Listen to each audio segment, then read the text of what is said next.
Good evening. Thank you for coming. It is Wednesday, September 11th, 2024, and it is 6 p.m. I'd like to call to order the Board of Commissioners' regular meeting. City Attorney, would you please lead us in an invocation and pledge of allegiance? Our Heavenly Father, give us the power to clearly discern right from wrong. Allow our words and actions to be governed thereby and by the laws of this land. We ask for inspiration to strive in our endeavors to serve the public. We also ask that you direct us so that above all things we will discharge our duties for the benefit of the people we serve. This we pray. Amen. I pledge allegiance to the flag of the United States of America and to the republic for which it stands, one nation, under God, indivisible, with liberty and justice for all.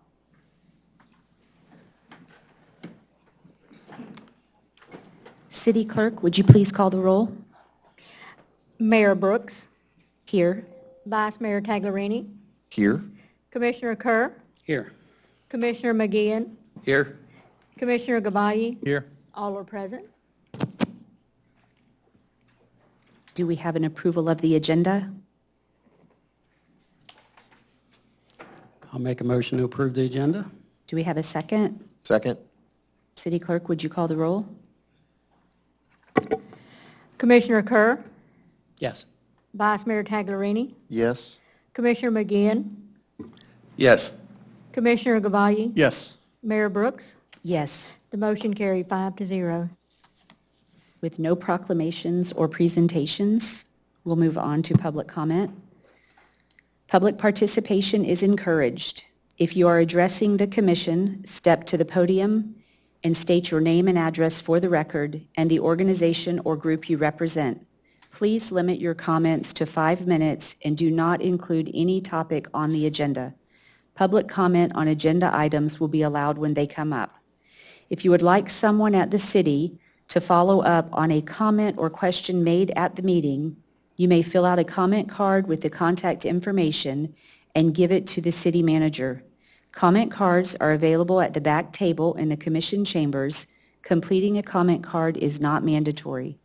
For any quasi-judicial public hearings that might be on the agenda, an affected person may be a party to a quasi-judicial proceeding and can be entitled to present evidence at the hearing, including the sworn testimony of witnesses and relevant exhibits and other documentary evidence, and to cross-examine all witnesses by filing a notice of intent to be a party with the Community Development Director not less than 5 days prior to the hearing. Do we have any public comment?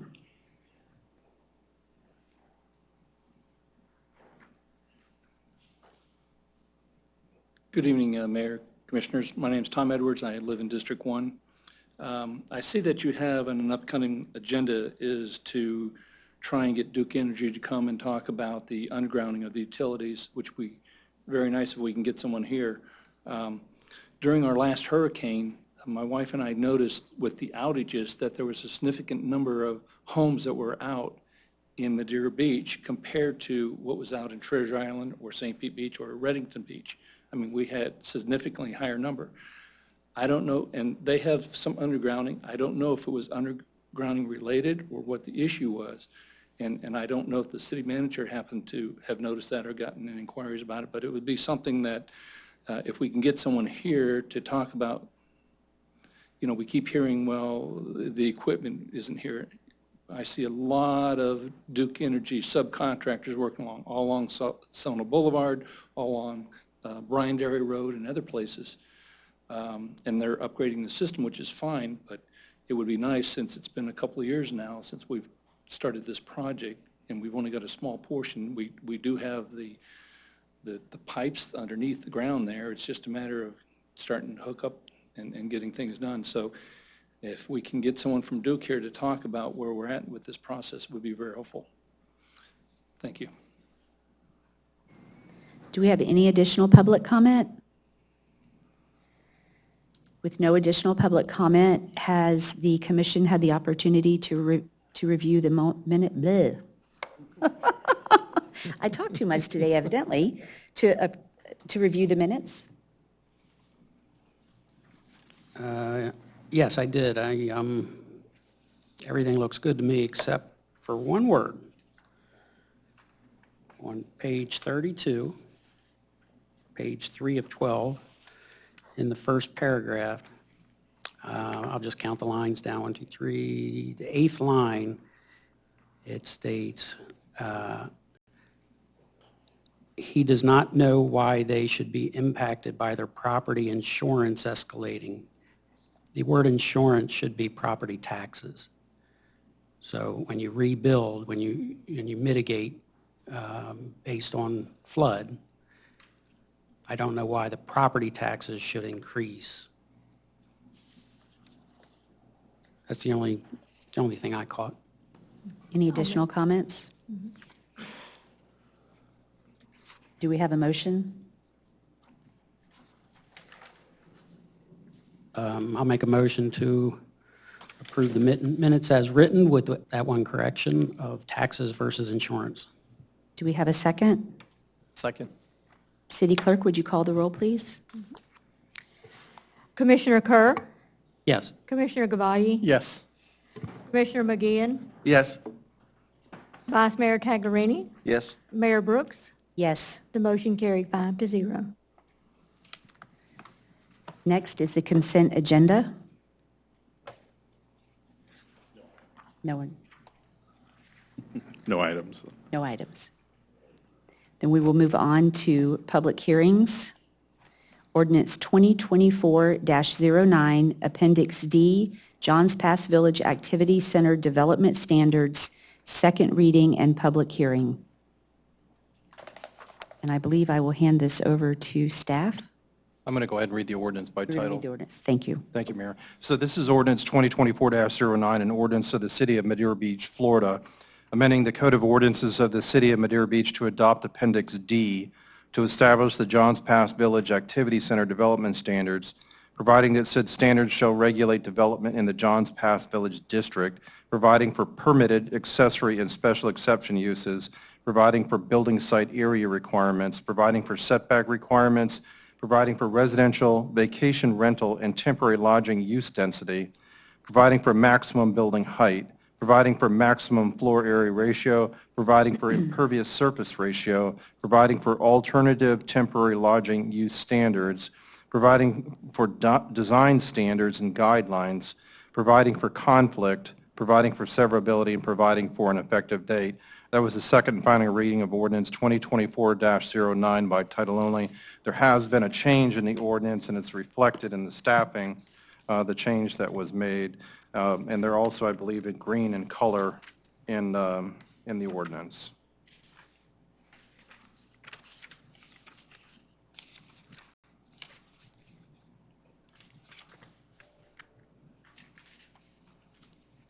You So I guys would waiting on me now? Hand it over to staff. Okay, thanks, Tom. So as you guys know, this is the second reading. This is our opportunity to put in place Appendix D, which will give the land development regulations and ordinance associated with the Johns Pass Village Activity Center. As Tom noted, there was 2 changes that we've left in here in green, verbiage changes. And since the workshop where we brought in a revision for the height related to commercial core, that was removed and brought back to its original version during the first reading. So I know there's a lot in here, so I'm not sure if we want to, if anybody has any specific questions, or if we want to hop into the commercial core height discussion. I'd like to see if we have any public comment. Is there any public comment?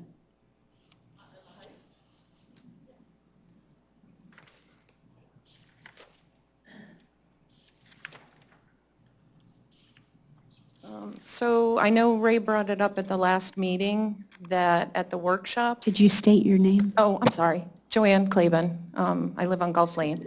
I was at the workshop and sat at Ray's table, and our table had one of the builders of the hotel and then all the rest residents and Ray. Robin was there for a few minutes. We had a lot of questions on the height, and then they brought in the picture of the building, 36 feet to eave, And everybody at our table was like 36. And there was a lot of discussion about that. And there was, the word eave wasn't used, but they said it's 36, 2 stories above the parking underneath. And that's what we went with, because I can't remember if you or Andrew presented it, because there was a lot of back and forth as to what the height was. The word eave never came up, and 100%, no one said 54 to eave. You know, it was, this is the picture, it's 36 to eave, it's 2 stories above, and that's pretty much how the workshop was presented. So when Ray brought that up, that's why, you know, our neighborhood all came out, because we were at the workshop, and we heard what Ray heard, and I guess I'd really like that. I'd like you to consider that. 54 to eave adds 2 more stories to any building that's in there, so now whatever's built is going to be taller than what was presented as, you know, we were asked to agree to existing height. If you change the wording in that verbiage, that changes it to 2 more stories above existing height. So I just ask you to consider that and to change it. I mean, our table was all 36, 36, 36. So, thank you. Thank you. Do we have any additional comment?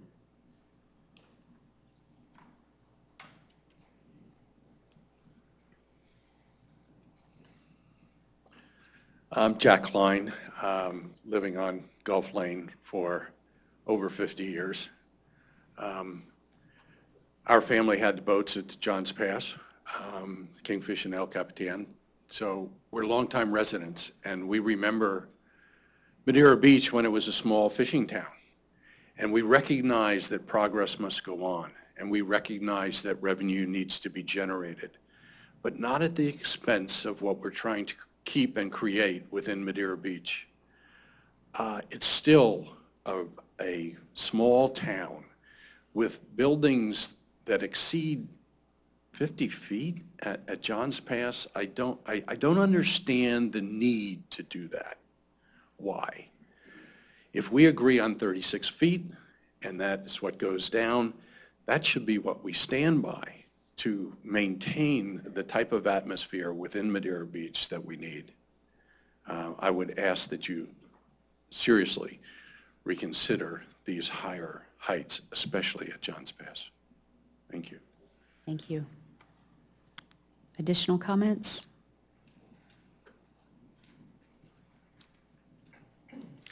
Mayor, Vice Mayor, Commissioners, Jeff Beggins, 429 Boca Ciega.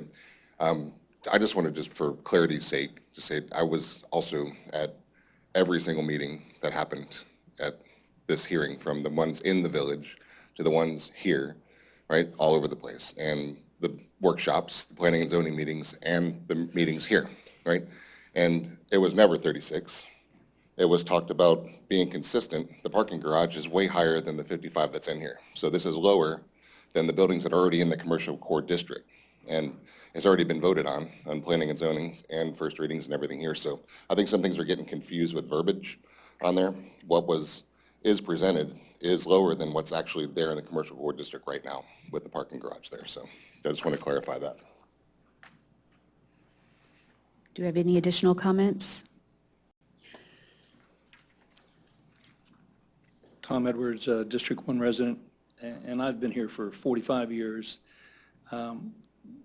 The attraction for John Pass Village is it's a tourist attraction, it's a local attraction.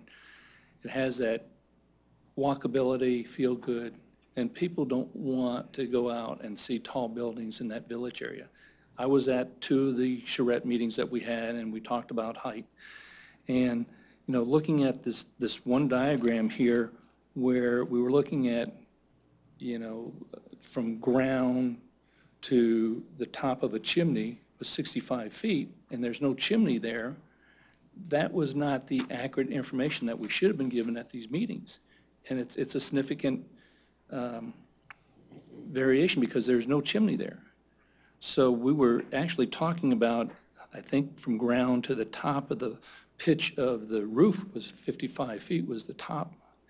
And so I ask you to please, since we were given misinformation through no fault of anyone, it was just the mistake that was happened, is that you please consider going ahead and changing that.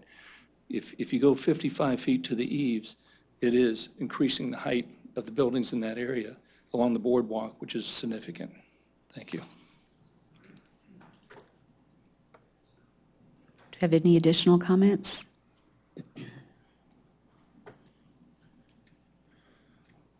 Steve Kochik, 7504 Chapel Avenue, Madeira Beach. I'm sorry, Port Richey. If I may take 1 minute of your time that won't be on this subject, if that would be all right. I just came from the 9/11 Memorial. Channel 10 News has been filming there most of the evening, most of the day. I just want to thank the mayor, the commissioners, city manager, city employees, and the Madeira Beach Fire Department. We have something very special there, and I've spent most of the day there today, and some of you were there this morning. There's been a lot of tears today. There's been a lot of emotion today, and I felt I had to come here and let you know that we should all be very, very proud of what we have there. And no matter what it takes, it will continue to be there, and there will always be someone there to explain how it got there, who got it there, and why it's there for eternity. Thank you very, very much. Thank you. Do we have any additional comments?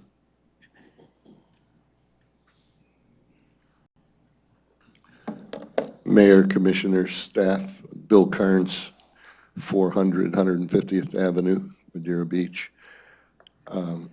I too was at every meeting in regards to the activity center, heights, ISR, FARs. As we all know, there's different districts in the activity center, commercial core being one of them. The Johns Pass parking garage that's in the commercial core is taller than what you're proposing at 55. So we've kicked this can down the road. I've been involved with it almost 3 years. So I respectfully ask the commission to approve the commercial core area, approve the rest of the activity center, which doesn't include those heights. He referenced the boardwalk. Boardwalk doesn't have anything to do with the 55-foot. It's much lower. So with all due respect, I'd appreciate it if we could finally move this thing forward so we can save the village, so we can get something done finally after 3 years. Thank you.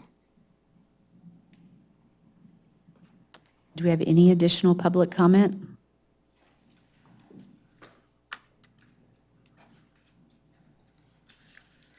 With no additional comment, staff? Okay, excellent. I appreciate everybody's comment, and I took a step back and kind of went back through the documents we had submitted and some of the conversation and how kind of everything evolved. So I kind of want to take a minute to kind of revisit that briefly and kind of show some of the heights that we utilized and discussed. With that, so Andrew's pulled up the picture. It gives you a good visual of, if you're standing on the road, what the building to the right and to the left is. So our goal when we kicked this off was to help people better understand, when you're standing down there in the village, am I standing next to a building that's 12 feet high, 22 feet high, 27 feet high? So we did that, and we did extract the permanent plan set to start pulling those heights off of. Andrew, if you'll go to, will you go to 06?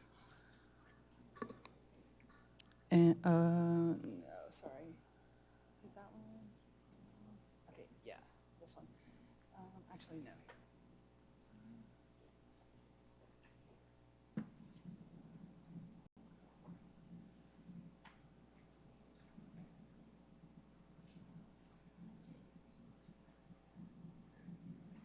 So these are older set of plans, so they were never digitally provided. These are all scanned in, so sometimes they get a little skewed. So when we took the height, the red is what we showed during the meetings. The blue is what I've came back and added after the fact. a little bit, if you can zoom in more, just past the chimney in the background, you see the outline of that. And that is the back part of the south side elevator roof. And that is actually where we were taking the 55 feet from. And Andrew, if you can go back to here, I'll take that. Sorry.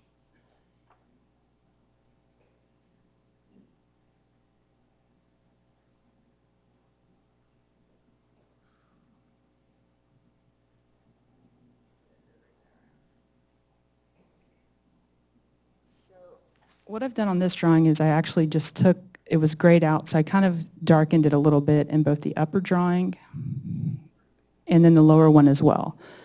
So that is actually the south side. So that is what you're seeing when you're going back to the Google Earth view. Andrew, if you'll go back to that. That's like the highest point that you're seeing from the top of the elevator shaft and the stairwell. So what I did on Friday and Monday is, if you go to,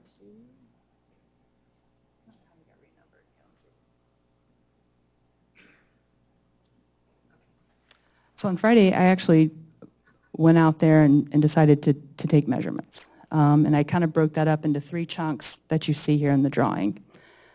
I measured from the top of the garage slab to the top of the elevator and the stairwell.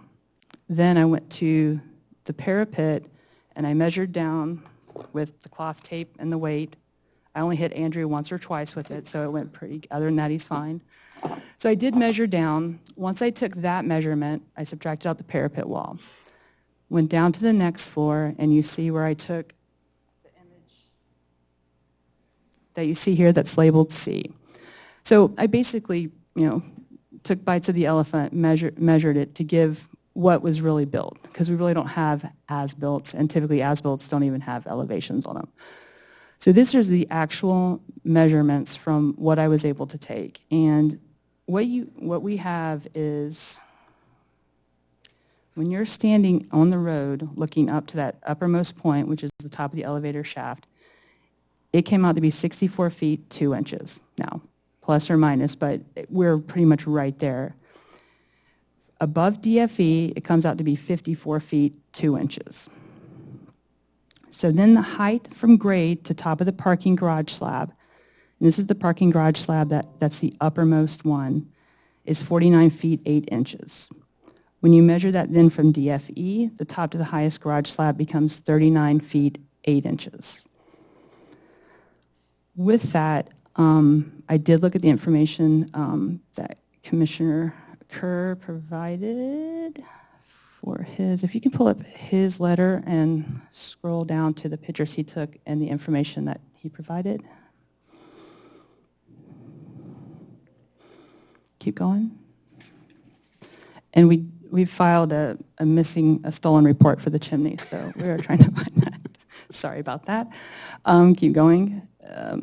Okay, the information provided here for the eave height from Commissioner Kerr is absolutely correct. So those are the right measurements. When I went back through the iterations of the conversations, I know that we started introducing stories, and then we started going from the highest point to now measuring it from the eave line. And I know staff thought that the goal there was, if we measure to the eave line, we're then giving a lot of flexibility for the fluctuation in the rooftops and giving some ebb and flow in the height and kind of giving it more flexibility with texture.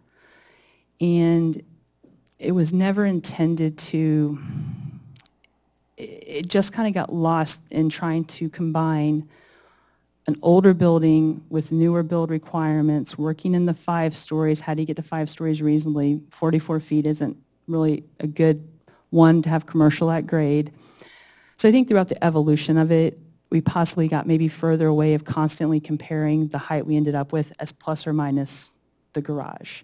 I think we started to morph into, once we got to the bigger lots, what is reasonable there? And then once you start to add in the required setbacks, the step backs, then we begin to control the bulk, the mass, and how it flows within the village. So we never felt like we were losing that feel because we were putting in extra measures.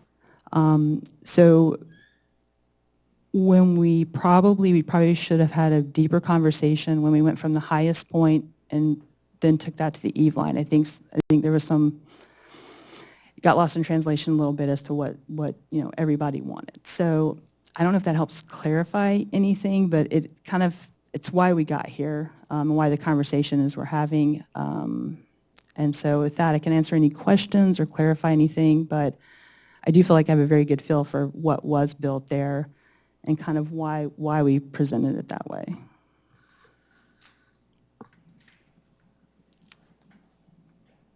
Commissioners?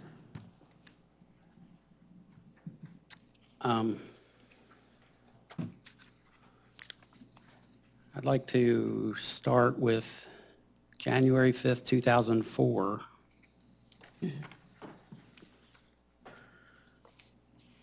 Page 5, everyone has that attachment. When the variance for the garage was discussed and ultimately granted.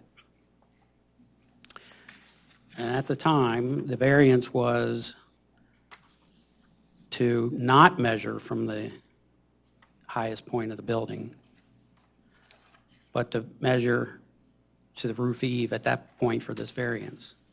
Now, they use base flood elevation, not design flood elevation, so there's a 4-foot difference. So what they requested and ultimately was granted was a 40 feet eave height. And just for giggles, it was built with a .80 FAR. So now we have a 2.0 FAR, but that's, my understanding is that the garage doesn't count as part of the FAR, or didn't then anyway. So that way that they could build a garage, still have the hotel with limited capacity. So they used that variance to build the garage, which is, in today's discussion, we're talking about design flood elevation. So by this variance, we're looking at a 36-foot eave height from design flood elevation, which is what we've confirmed by Marcy's measurements. So that's what's there. During the public meetings, we had lots of discussion, and specifically on the height in the commercial core, what I heard was different tables wanted a maximum of 35 feet, and some tables wanted a maximum of what's there now.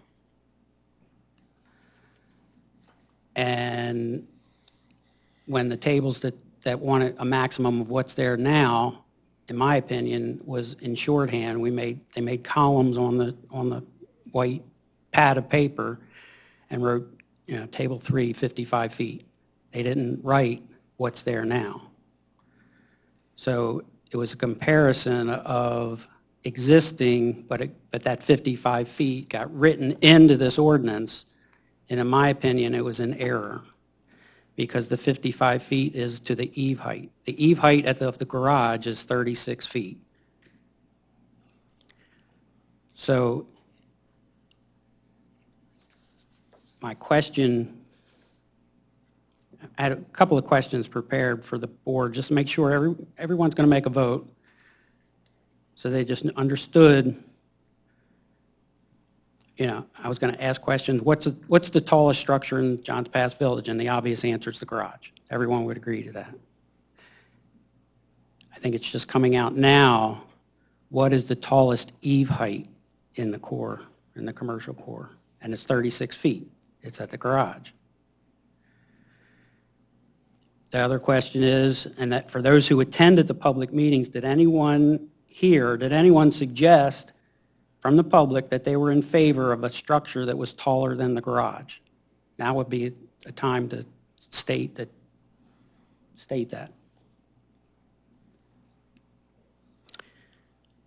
So, in my humble opinion, and this is the way my vote will go, and if I'm able to, if I'm allowed to have the floor and make a motion to approve with amendments, I would change line item A as 36 feet, 34 to 36 feet. I would strike B and I would strike C. But my question would be to city staff, if I were to do that, could that garage be built today? Yes or no answer, and if not, if the answer is no, is it because of that slab height? Because what Marcy just said was the slab height of the garage is 40 feet. Would that be a roof height? Would that be a flat roof height? Is that considered flat roof? Does that supersede the eave height, or is that something else that needs to be amended in our description and our definitions? If the roof is at the top level, I mean, if the parking is at a top level, that as long as it's hidden the way it is now by the roof structure, that's okay? Yeah, I don't know. So how we would view that is we would take the top of the garage floor as the highest point, the slab, and then above that, per our code, you would be able to have up to 20 feet of the parapet, the elevator. Stairwells, the parapet. Exactly. So that is how that's written, Okay. interpreted. So today, what's existing to build that exact building? We would have to change line item A to 40 feet. Is that what you're saying? Let me double check. So Actually not, because eave height would still be 36 feet. yeah. So this one's where it gets a. Yeah, we're cutting. Exactly. So right now, from DFE to top of the highest garage slab is 39 feet 8 inches. So with the 40 feet, you would be able to replicate this garage up to that height. That's not accounting for if there's any building code changes that would force something to be, different and taller or more space or whatever that could force that. I can't speak to that part. But to replicate it right now as it exists, it would need to be 40 feet to top a garage slab. Which would give another 4 feet to the eave as well. Correct. Okay. That's not enough to make a no vote.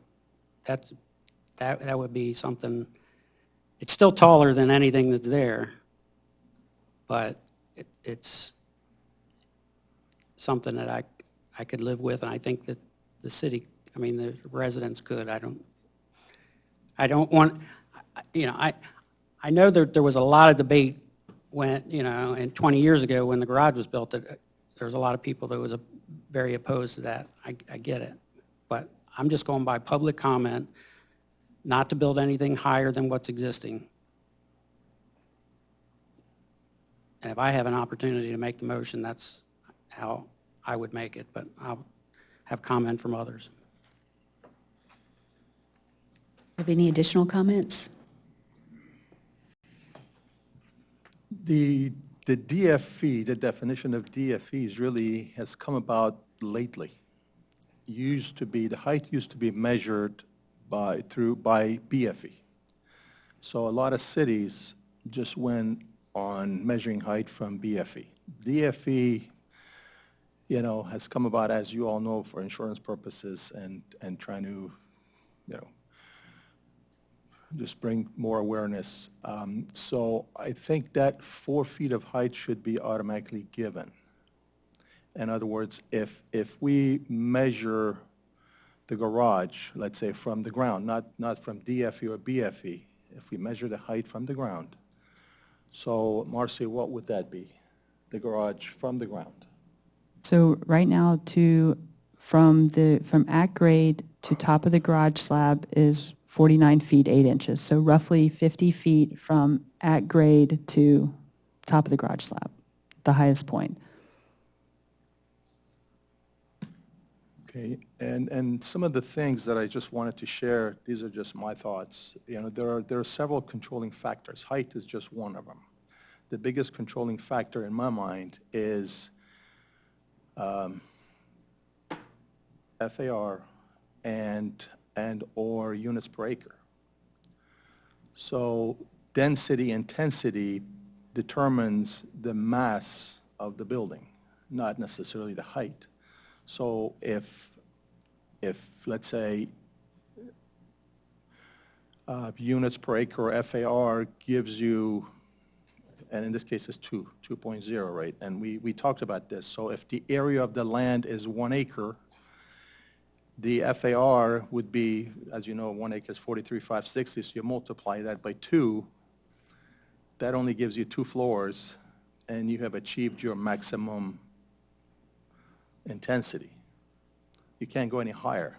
Even though the height can say go up to 100 feet, you just cannot go any higher if you want to build 2 floors on that piece of land. From my perspective, and it's been my experience, if we allow a little bit more height, and I'm not saying to China by any means, it narrows up the building. The development team would have the ability and the flexibility to narrow up the building and have at the ground level more visual effect. And air pollution would also be addressed. The air can flow better between the buildings. And if you're really standing right there by that building and you look up, whether it's 2 feet higher or 4 feet higher, I don't think I can see the difference.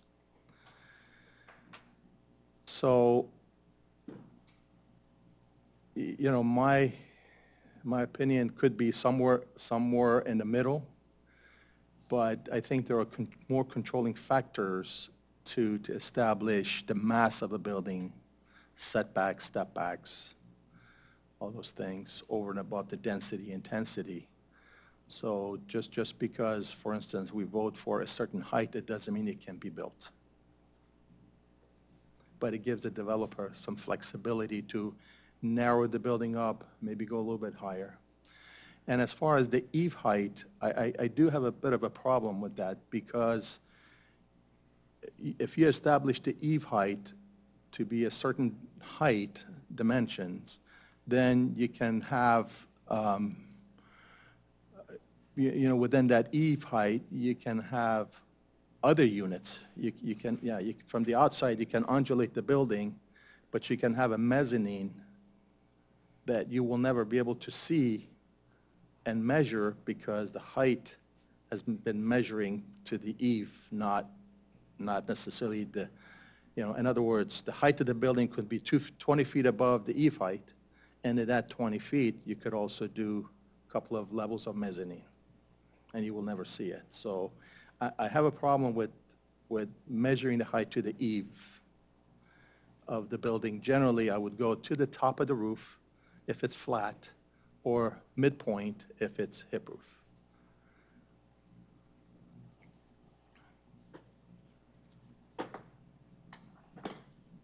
Any more comments? Yes, Marcy, just a couple questions, just so we can clarify this also. And also, I want to just say that I love our passion here on the dais, and we have the ability to agree to disagree sometimes, but it's to me it's very important that each one of us have our own opinions. How many districts are there in Johns Pass? 6, right? Sir. Okay, so we can break this down. Out of the 6, how many can go to 55 feet? The only 2 that allow for that are the Johns Pass Resort because of the existing 6-story from grade condominium buildings to allow them to build back. But you would need more than half an acre of land to do that. And then the other area to 55 feet is commercial core. Commercial core, right? And then we also added the restriction related to stories. So in Johns Pass Resort, that is 5 stories over ground floor parking to match the existing buildings there, and then the commercial core, that is 4 stories over ground floor commercial that has to be flood proofed. Right, and when we were doing the tour of John's Pass that day, that really hot day, as we pointed out the garage, okay, and the personality of that garage, we didn't really see it as a 55-foot building, actually, because of where it's located. Sometimes my friends always say, what, there's a parking garage in John's Pass? And just my point is, real quick, if you're walking west to east, okay, and we allow the commercial core to go up to 55 feet, I don't see that as a big impact for the people that are visiting John's Pass. We've already had the blessing of the Planning Commission. We've had the blessing of Forward Pinellas. As a matter of fact, one of the first readings, it was 5-0 here on the dais, and we all agreed. The staff here also recommended it, and I'm going to stick with my first recommendation. I love John's Pass. I love the city of Madeira Beach. I don't believe that that's going to be a major impact, and so that's my recommendation. Thank you. Any additional comments? Mayor, I've been doing a bit of a deep dive into this myself, and it's not my area of expertise, but I'm getting more and more expert at it. I have a couple questions. If Commissioner Gavai says that the height is 55 feet, but is that going to the top or to the eave? So the 55 feet, the way it was written, will go to the eave. It will be measured from design flood elevation to the eave, or if it's a flat roof, the top of the flat roof, or garage slab would be the top of the last garage slab. And currently, the eave of the parking garage is 34 feet. Is that correct? 36. 36, sorry. Yeah, around 36. So how are we not allowing 55 minus 36 that much height by saying allowing for an eave at 55 feet? How are we not allowing more height? That's what's confusing to me. I appreciate Commissioner Kerr's presentation and yours very much. And I just want to try to understand, how is it not? Because it seems like the staff is still recommending the 55 feet. So how is that not adding height? Can you explain that to me, to a non-architect? So at the end of the day, it adds height. That's what's happened. When you take it from, if you say it's 55 feet to the highest point, and now we're saying, no, the 55 feet will be measured to the eave line, it is adding height. And so you did ask me during the last workshop meeting about that, and I wish I would have expanded on that a little more. The buildable, usable area is maxed out at 55 feet, which is equal right now to the highest point of the garage, but it's to the highest point of the elevator shaft and the stairwell. So basically now you could build a building to that height, approximately, and then above that have upwards, you could have a parapet elevator shaft that could exceed that by 20 feet. When that was being discussed and written, a lot of that, like I said, came on the understanding that by doing the eave line height measurements, you can have some texture to the roof and the facade like you see with the current garage we have. And so that's kind of how that came about, and I think it was staff's understanding that there was the understanding that that would end up adding some height to what we have there, provided you have a larger lot, provided you still meet all the density requirements, provided you do setbacks, step backs, all those things that kind of take away from that fear that you're going to create a canyon effect and things like that. So we felt like by including the stories in addition to the eave line, that we were kind of boxing it in such that it still is a controlled build and wouldn't feel like 55 feet because of the setbacks and the step backs. and that's kind of what it came about, is like a genuine understanding. Again, as we showed you the garage height and then began to have the conversations about what a new build would look like, what's more common now than when that was built or when other, condominiums were built, higher roofs, things like that. So that's how that occurred. Does that answer your question? It does, I mean, Okay. but I can't, I'm looking at the basic facts. If we have now if we are allowing 55 feet to the eave of a new building, that's going to and if I'm right, that's the top of the elevator shaft. That is correct. Yep. And they could have an elevator shaft above that. Correct. Yep. That is exactly correct. I think it's important to remember, though, the way this is written in the ordinance, you would have to have a step back for all the floors above the second story. So I think the fear is they imagine, so in Seminole, right near here, there's a 5-story from Great Holiday Inn that's a square box. Something like that wouldn't be allowed because it doesn't meet the design standards, it doesn't meet this step backs, and it doesn't look like separate buildings. When in reality, the way we've written it, at grade, you would just see the 2-story part of the building, and the upper floors would be stepped back, and it would look like separate buildings. It would have separate storefronts and. So Andrew, for a setback on the, above the second floor, does that mean that there's less room for units inside? Yes, correct. It would So it restrict would be less density and intensity. above the second floor. Correct. So that's what you're calling that a safeguard. Yeah, the reduced bulk and to keep within the character of John's Pass. Thank you. So I think it's important to remember that we've had workshops. Commissioner Kerr, we started working on this when we were on the Planning Commission together. Staff presented a recommendation that didn't just come from the residents. Well, it came from the residents, and it went through the Planning Commission. The Planning Commission had, I don't even know how many meetings the Planning Commission has had on this. And the idea of the height isn't to allow a big, tall building because you still have to adhere to the floor area ratio. And I think that's important to remember, that we can tell you can build 100 feet tall, but if you don't have the floor area ratio for that, and the county restricted that, it's very restrictive. And when you look at the FAR for the garage, it did not include parking.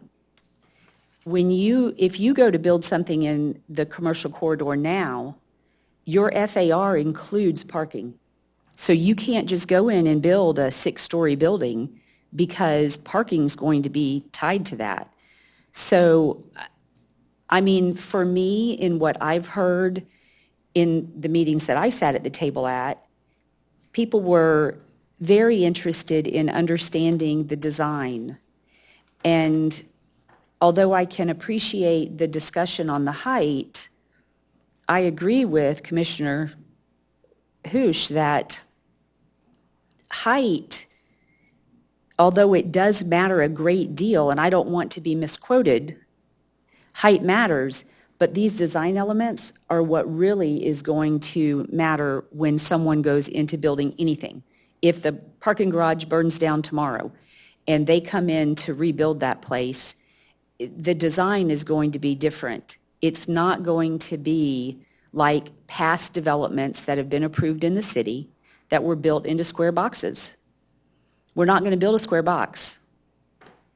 We're not going to, so instead of being 3 stories, you're going to be 5, but it's going to be step back that's going to be architecturally pleasing to the pass. And for me, that's much more important than starting all over on a few feet, because I think that understanding the FAR, understanding the design elements that are tied to it, and understanding that staff presented a recommendation. And the Planning Commission exhaustively went over that with them. And to just ignore staff's recommendation and the Planning Commission, it doesn't seem, I mean, I just don't see that as being what we should be doing. I think we had good conversations. We've had a lot of them. As a commission, we've talked about it, and now here we are at the vote, wanting to change what should have been changed in workshops, and not today when we're on the second reading of voting on something that we need to move forward within the city. We've been working on it for so long. And I just personally think that as staff recommended, as the Planning Commission recommended, it is a good plan, and I don't think that the few feet that we're discussing here is going to make a grand difference in the visual or architectural changes down in Johns Pass for the commercial corridor, which is the only area we're talking about changing. Final comment. If we approve it as written, we're overriding what the public approved. I disagree. And I said this at the last meeting, at the workshop. To go to what you're asking us to change to is encouraging a development agreement. And that is one of the things that the planning department has told us in meetings, that they were part of what they were presenting was in kind keeping to discourage a developer for coming in and wanting a development agreement for bigger, taller buildings. So to go down as low as what you want to do would encourage a developer to come in and want a development agreement, and that goes completely against what our staff has recommended for that reason. Well, we agree to disagree then, because the 36 feet eave, you can build that exact garage, which is very tall for the village. It is the maximum of what the public stated that they would approve. I just don't think with the confusion, with the shorthand of writing 55 feet, which got into the ordinance as an eave height versus a top of roof line, top of stairwell height, having that put into the ordinance, that is, I won't say it's recommended by the staff. It's not recommended by the staff. The staff is writing down what they wrote from the public meetings, as that was their input, what they received from the public meetings.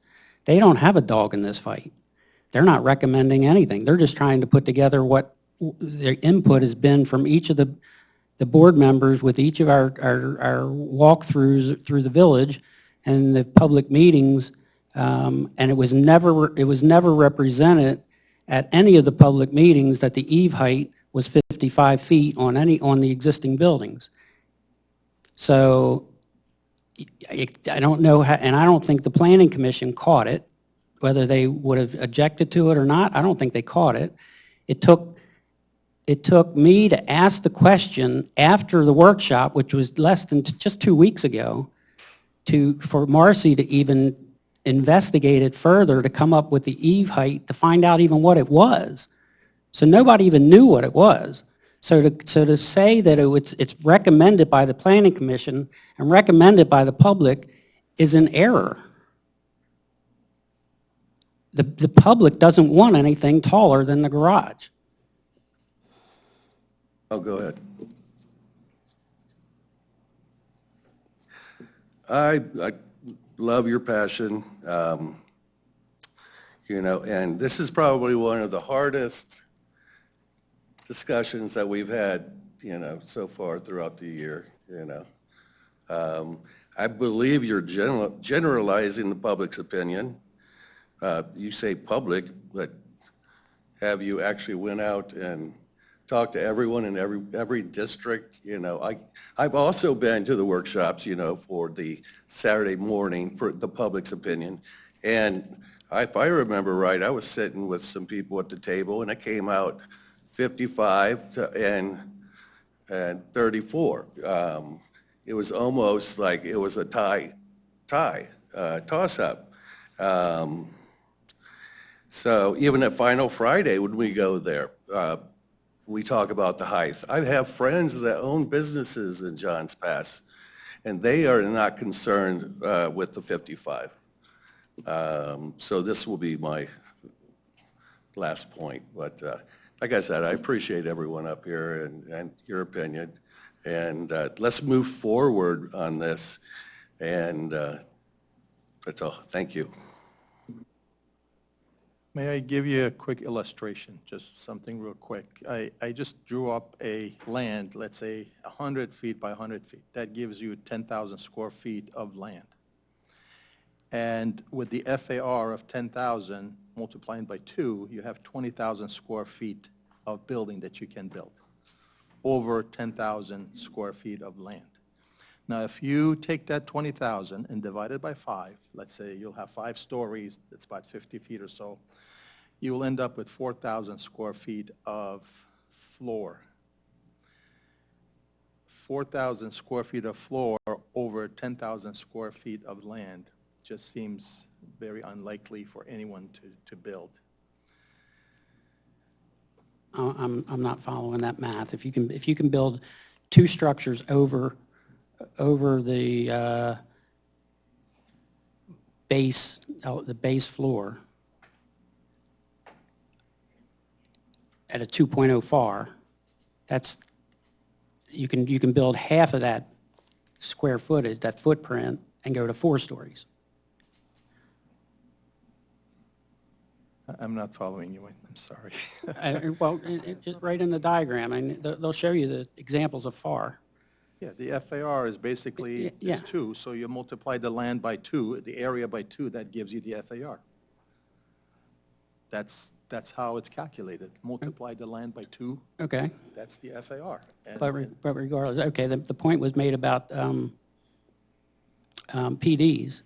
Well, PDs give they're not so terrible. It gives the city an opportunity to negotiate with the plans, with the developer. It's not such a bad thing. So, I don't know. I've made my point many times but in my opinion, the public, they spoke. They don't want anything taller than the garage. If everyone wants to vote otherwise, there's nothing I can do. I have one voice. I just want to leave with, I think that understanding the floor area ratio that you are held to in building anything in Johns Pass is very restrictive. And I thought we had all agreed at some point that architectuality was really important for anything being built down in the pass. And as Hush is saying, you can only build so much on so much land. So you're only going to get and that's county. The FAR is from the county. That's not even us. So I don't understand the argument. I hear you and I respect it. I respect very much. But I felt like our planning department or our planning commission, I don't feel like they didn't know what they approved. I feel like we have a planning department or planning commission that is extremely diligent in asking questions and digging for information and exhaustively going at the planning department. So to say that they didn't know what they were approving, I would strongly disagree with that and would see that as a very disrespectful comment, because I think that they all work really hard and they take what they do seriously, and I don't think they're voting on things that they don't know what they're voting on. Just that is my opinion. The statement was made as this is easy to be confused. It didn't even, the measurements didn't even come out until just prior to this meeting. regarding the E versus the rooftop. It's easy to get confused, that's all. But we had drawings of the buildings with height numbers on it. I was never confused about that. That wasn't something I was confused on. Okay. I understood all of the heights they gave us. We had had drawings with the parking garage showing where all of those heights were at. So I disagree on being confused. That was not something that I was confused on. Any additional comments? Do we have a motion? I make a motion to approve ordinance 2024-09. Appendix D, Johns Pass Village Activity Center Development Standards, second reading. Do we have a second? Second. City Clerk, would you call the roll, please? Commissioner McGeehan, Yes. Commissioner Gabaghi, Yes. Vice Mayor Taglerini, No. Commissioner Kerr, No. Mayor Brooks. Yes. The motion carried 3-2. Next on the agenda is ordinance 2024-10, C1, referred to Appendix D, second reading and public hearing. I will hand this over to the city attorney. Thank you, Mayor. This is ordinance 2024-10, an ordinance of the City of Madeira Beach, Florida, amending Chapter 110 zoning, Article 5 districts, Division 5, C1 tourist commercial of the city's land development code to rename it as C1 Johns Pass Village Activity Center, providing further information on purpose and intent of the Johns Pass Village Activity Center District, replacing development standards set forth in sections 110-257 through 110-265 with the development standards set forth in Appendix D, Johns Pass Village Activity Center Development Standards, providing for conflict codification, severability, and providing for an effective date. That was the second and final reading of ordinance 2024-10 by title only. There have been no changes to this ordinance since the first reading. Do we have any public comment?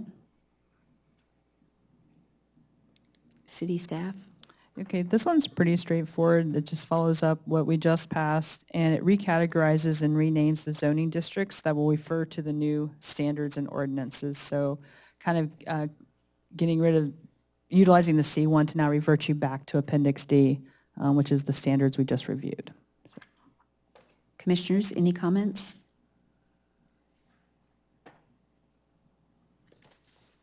Do we have a motion?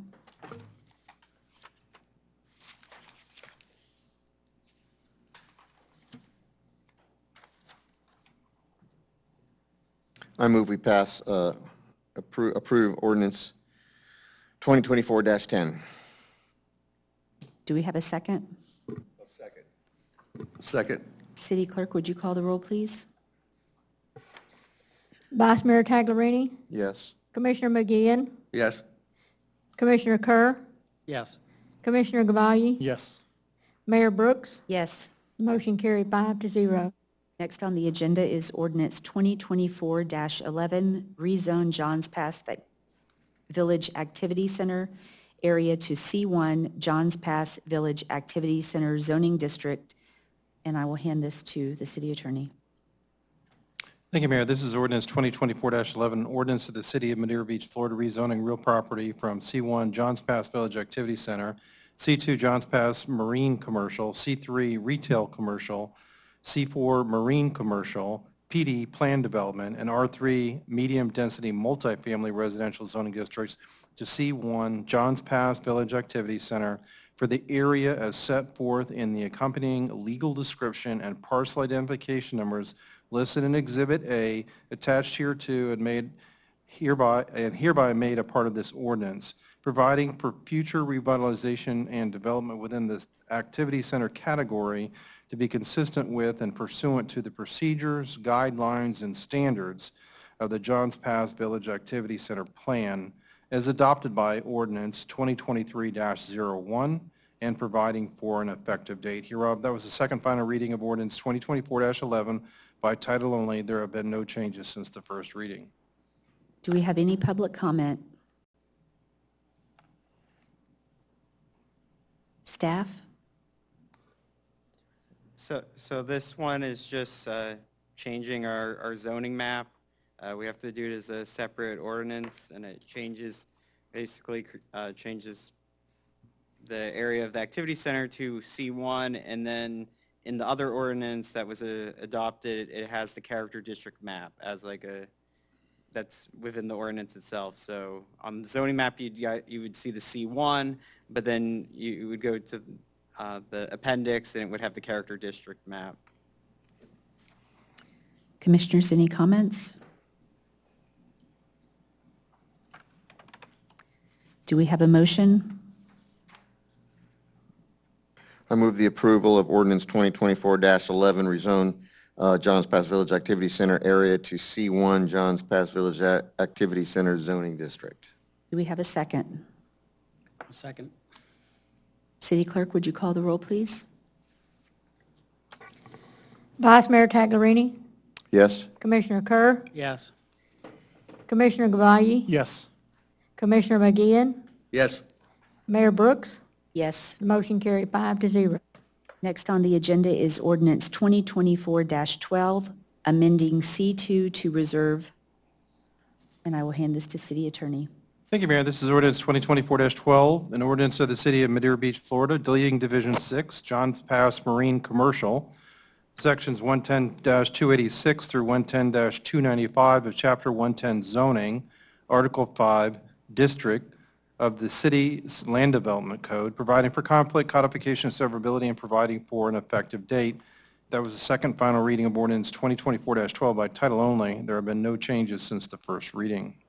Do we have any public comment?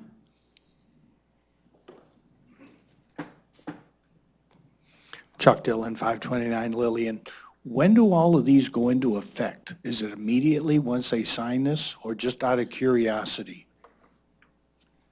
So the ordinance become effective upon adoption. So that would be today if they're approved.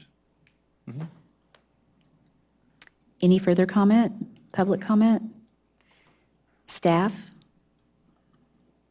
This is mostly just a code cleanup, since now the activities, it's been rezoned all C1, where we don't need this C2 zoning district, but it removes it but keeps it open just in case if we need to use it for something else in the future with the numbers in the land development regulations. Commission, any comments? What is your definition of reserve? What do you mean when you say reserve? I'll go ahead and handle that. When you look at the code book on Muni Code, or actually the paper form, there is usually at the end of a chapter, a section, a vision, an article, it'll just say sections, whatever, 110-256 through 110-260, reserved. That's all it's doing. It's just saving the numbers, but it's not really providing any code content. So there are going to be portions of your code that are going to have blank portions now where they're just, we're not using those code numbers any longer.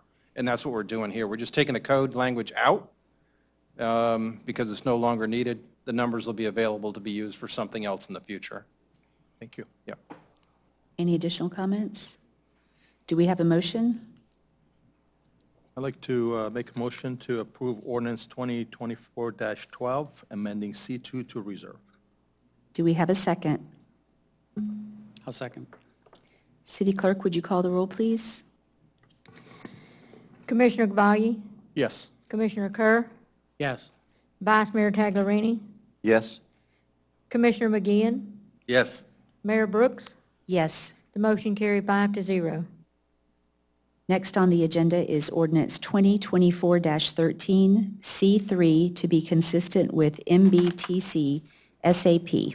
And I will hand this to the City Attorney. Thank you, Mayor. This is ordinance 2024-13, an ordinance of the City of Madeira Beach, Florida, amending Chapter 110 zoning, Article 5 districts, Division 7, C3, retail commercial of the city's land development code, providing further information on definition, purpose, and intent, allowing townhouses as an allowed use, including open-top rooftop uses as a special exception use, including development standards that references density and intensity, height, floor area ratio, and impervious surface ratio regulations in the commercial core and transitional character districts from the Madeira Beach Town Center Special Area Plan, providing for conflict, providing for codification and severability, and providing for an effective date. That was the second final reading of ordinance 2024-13 by title only.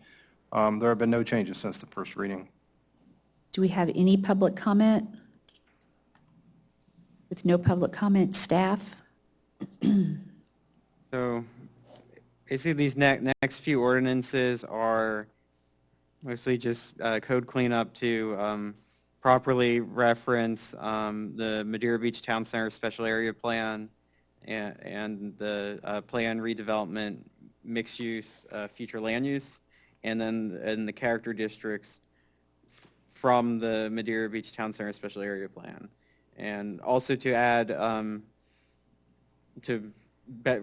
currently we don't have anything that really regulates open rooftops, so we wanted to make sure that required a public meeting through the special magistrate as a special exception use, which has a set criteria that it would have to meet to make sure that those uses are regulated and public input is given. And then the townhome one was more of just a clarification to connect to our townhome section of the code and just properly reference it. Commission, any comments? I have one question. The rooftops, would that describe in any ways any consumption of alcohol beverages? I mean, the alcohol would have to be done in a public hearing through you guys. Special magistrate? Or No, Board of Commissioners, you guys vote on the alcohol. Okay. But the rooftop itself would be voted on at the special magistrate. So I guess it'd be two separate public hearings for different parts of that. Any additional comments? Thank you. Do we have a motion? I move the approval of ordinance 2024-13C3 to be consistent with the MBTC SAP. Do we have a second? Second. City Clerk, would you call the roll, please? Vice Mayor Taglerini, Yes. Commissioner Gabaglia, Yes. Commissioner McGeehan, Yes. Commissioner Kerr, Yes. Mayor Brooks. Yes. The motion carried 5-0. Next on the agenda is ordinance 2024-14C4 to be consistent with MBTC SAP.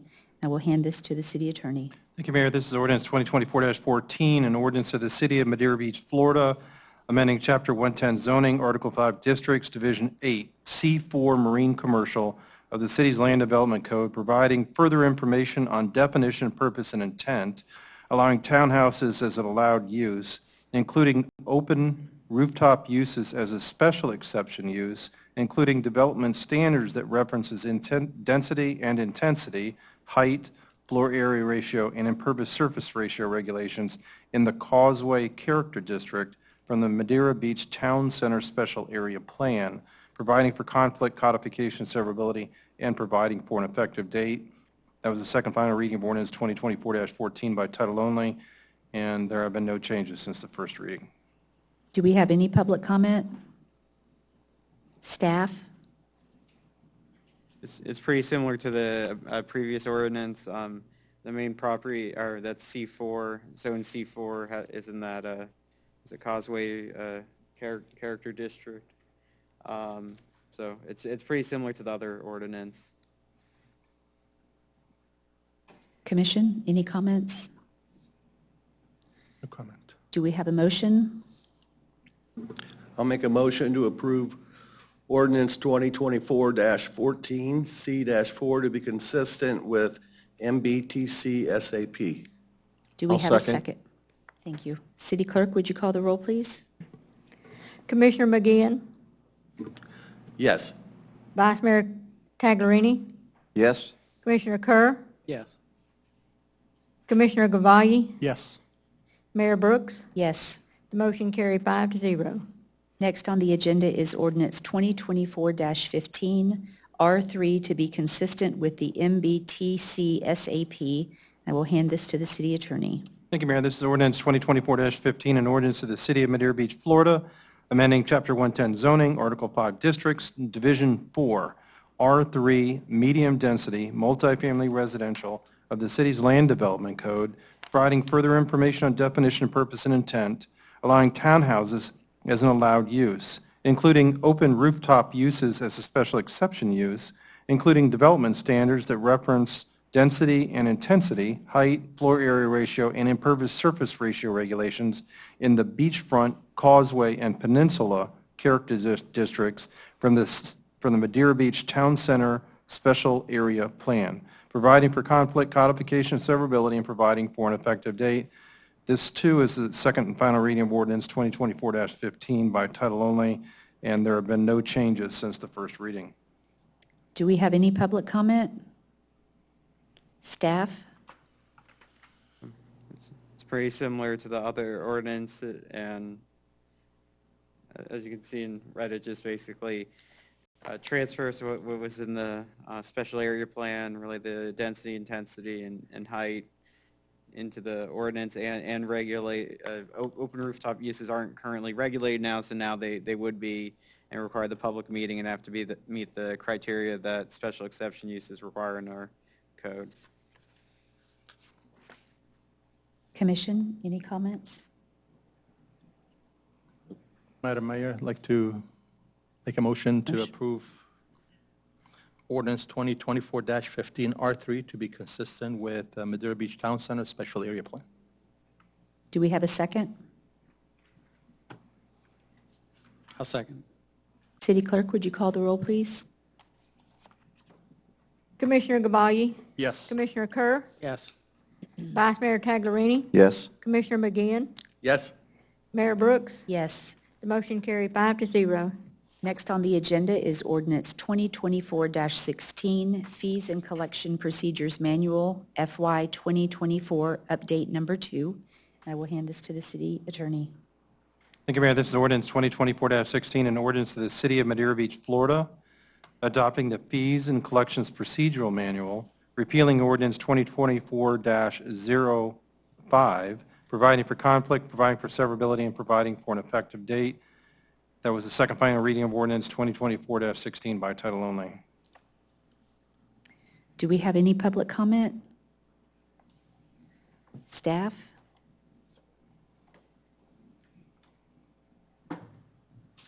Sure, this is a update to our fees and collections manual that we typically do annually.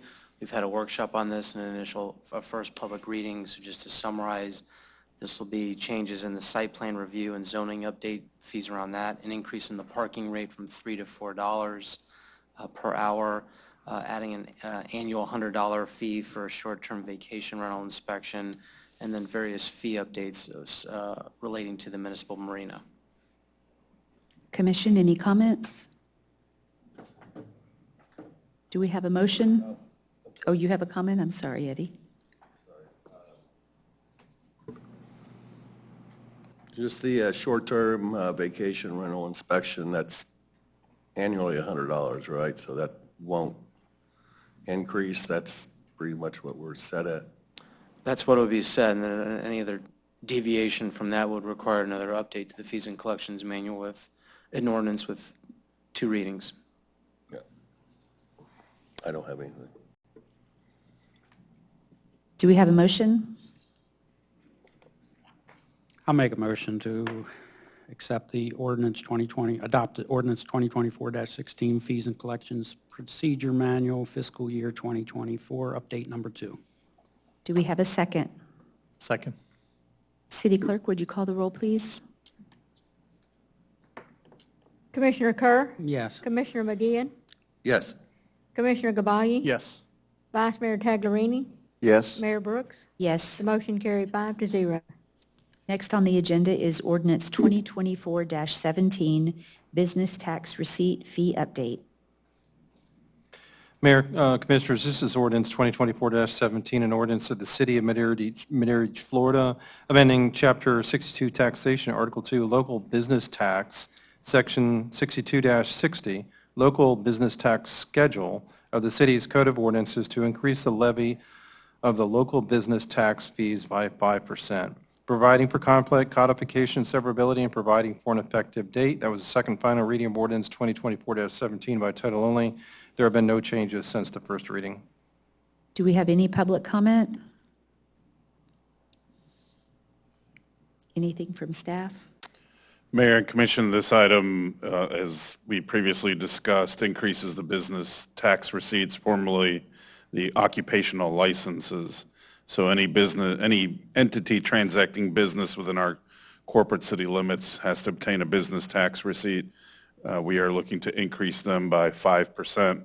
We have the last increase occurred in 2014. Commission, any comments? Do we have a motion? I move that we approve ordinance 2024-17. Do we have a second? I'll second. City Clerk, would you call the roll, please? Vice Mayor Taglerini? Yes. Commissioner McGeehan? Yes. Commissioner Gabai? Yes. Commissioner Kerr? Yes. Mayor Brooks? Yes. The motion carried 5-0. Next on the agenda is unfinished business, a flood insurance update homestead issue, letter to the state. I believe Commissioner Kerr is going to. I can read that. Would you like me? Well, everyone's read it. I Right. don't need to read it. If anyone has any comments or objections, if not, I think it's going to be mailed out. I don't know that it's been mailed yet. Needs support approval. Yes. I think at our last meeting, you were going to get with the planning department for their input on it. Marcy had given me some input. Mr. Trask had given me some input, very minor modifications, just wordsmithing, basically. Do we have any public comment? I read it, and I think it's great. Good work. Thank you very much for doing that. Yeah, I just want to, thanks for your hard work on that. It's a good letter. Thank you. Yeah, definitely great job on that. Yeah. Any additional comments? Do we have a motion? I make a motion to approve the flood insurance update homestead issue letter to the state. Do we have a second? I'll second. City Clerk, would you call the roll, please? Commissioner McGeehan? Yes. Commissioner Kerr? Yes. Vice Mayor Taglerini? Yes. Commissioner Gabai? Yes. Mayor Brooks? Yes. The motion carried 5-0. Next on the agenda is contracts and agreements. Approve FY 2025 PCSO Law Enforcement Services contract. Thank you, Mayor, Mayor and Commission. This item is our annual agreement with the Pinellas County Sheriff's Office for the Sheriff's Office to provide law enforcement services. In the item, you will find a list of the services that our fabulous deputies and staff provide, from patrol to code enforcement to community policing, including school crossing guards and any other service that we may need, anything from Eagle up above, the helicopter, to flying the plane, to the K-9, to SWAT. Hopefully a lot of those we will never see, no offense to Sheriff Gualtieri, but those are the services that are provided in this agreement. Here with us this evening, and I do appreciate your patience in watching the entire commission meeting, is Captain Mike Leiner. He was very jokingly telling me that I used to be his favorite city manager. I made him sit through all the ordinances. So, no, just... So appreciate Captain for coming out. Again, this is a continuing agreement.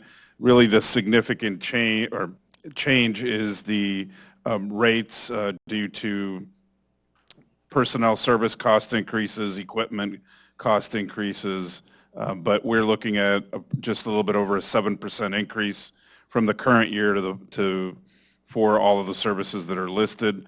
As I mentioned to all of you when we discussed this at the workshop, we're looking to look at how we deploy, and maybe deploy is not the, well, deploy our community policing to be able to provide additional, or not additional, but alter the schedule to be able to have some additional visibility on the sand, particularly during the peak times of the year, so that we're covering some of the, or enforcing a little bit more of the ordinances out on our sand, such as trash, no dogs on the sand, not having glass on the sand, grilling, open fires. So we're hoping to, we're going to look to alter a little bit of the schedule. But Captain, if you, anything you'd like to add, thank you for waiting. No problem. Mayor, Vice Mayor, Commissioners. We always obviously have been here before, so I reiterate every time I'm here. We agree, we enjoy our relationship we have with the city and its residents. Like I said, I'm a transplant, but I'm across the bridge in Seminole, so I've been running around to these beaches for quite some time, over 30 years, so I actually, it's my backyard, so I'm used to this. So I always enjoy this, but as with even the prior city managers and stuff, I would come down, so more or less in case you had any questions that I could answer before you vote type deal, but I always enjoy being here, and I did joke about the whole thing, but I understand how City Hall works, and you guys all have a difficult job to do, but it's nice to actually be here. Do we have any public comment?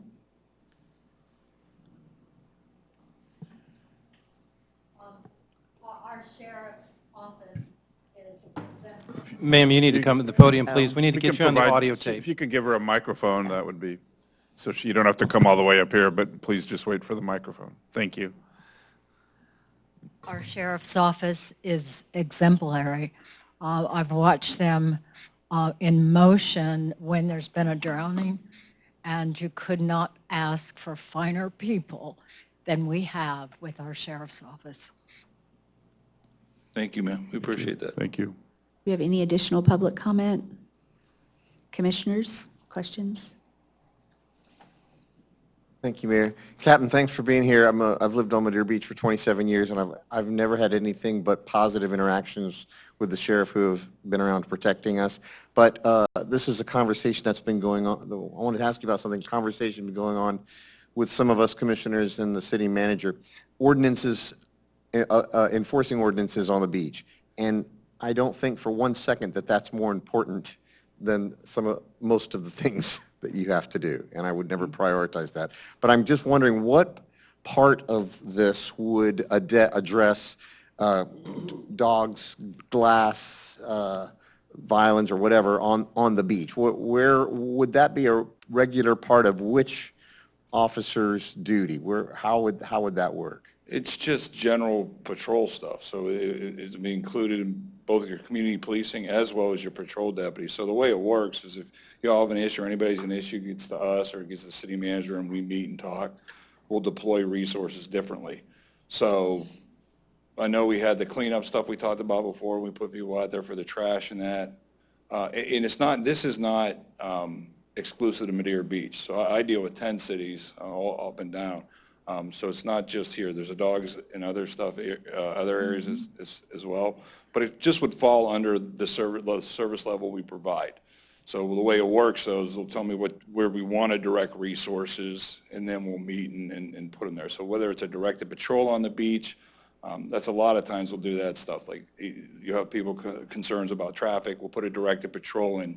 And then what that does is once it's in the system, then all the deputies can see it. So whoever happens to be working that time, that day, or whatever can do it. So we've done it before where we'll do directed patrols on the beach.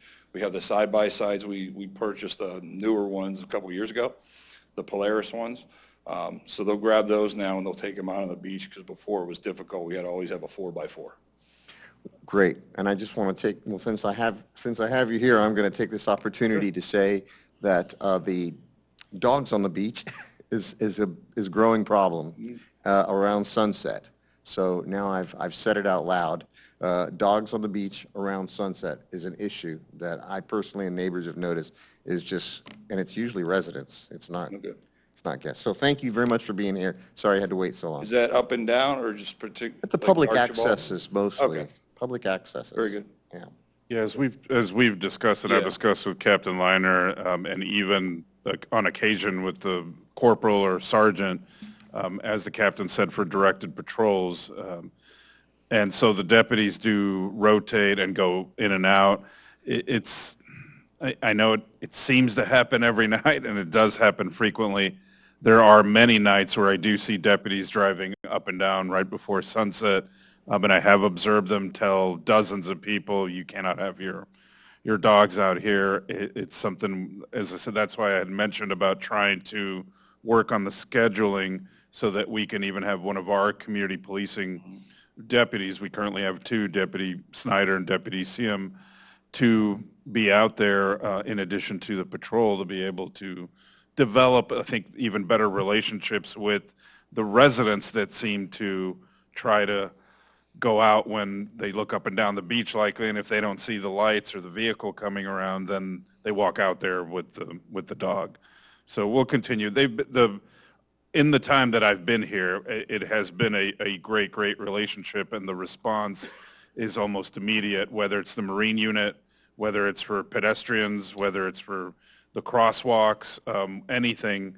The response has been extremely quick, professional, and really addressing, getting to the root of the issue and what can we do to further prevent it. But when we do have a little over 3.5 million visitors, it can be difficult, but they're doing obviously the best that can be done. We're looking at additional signage, other ways in other areas. We're adding more cameras.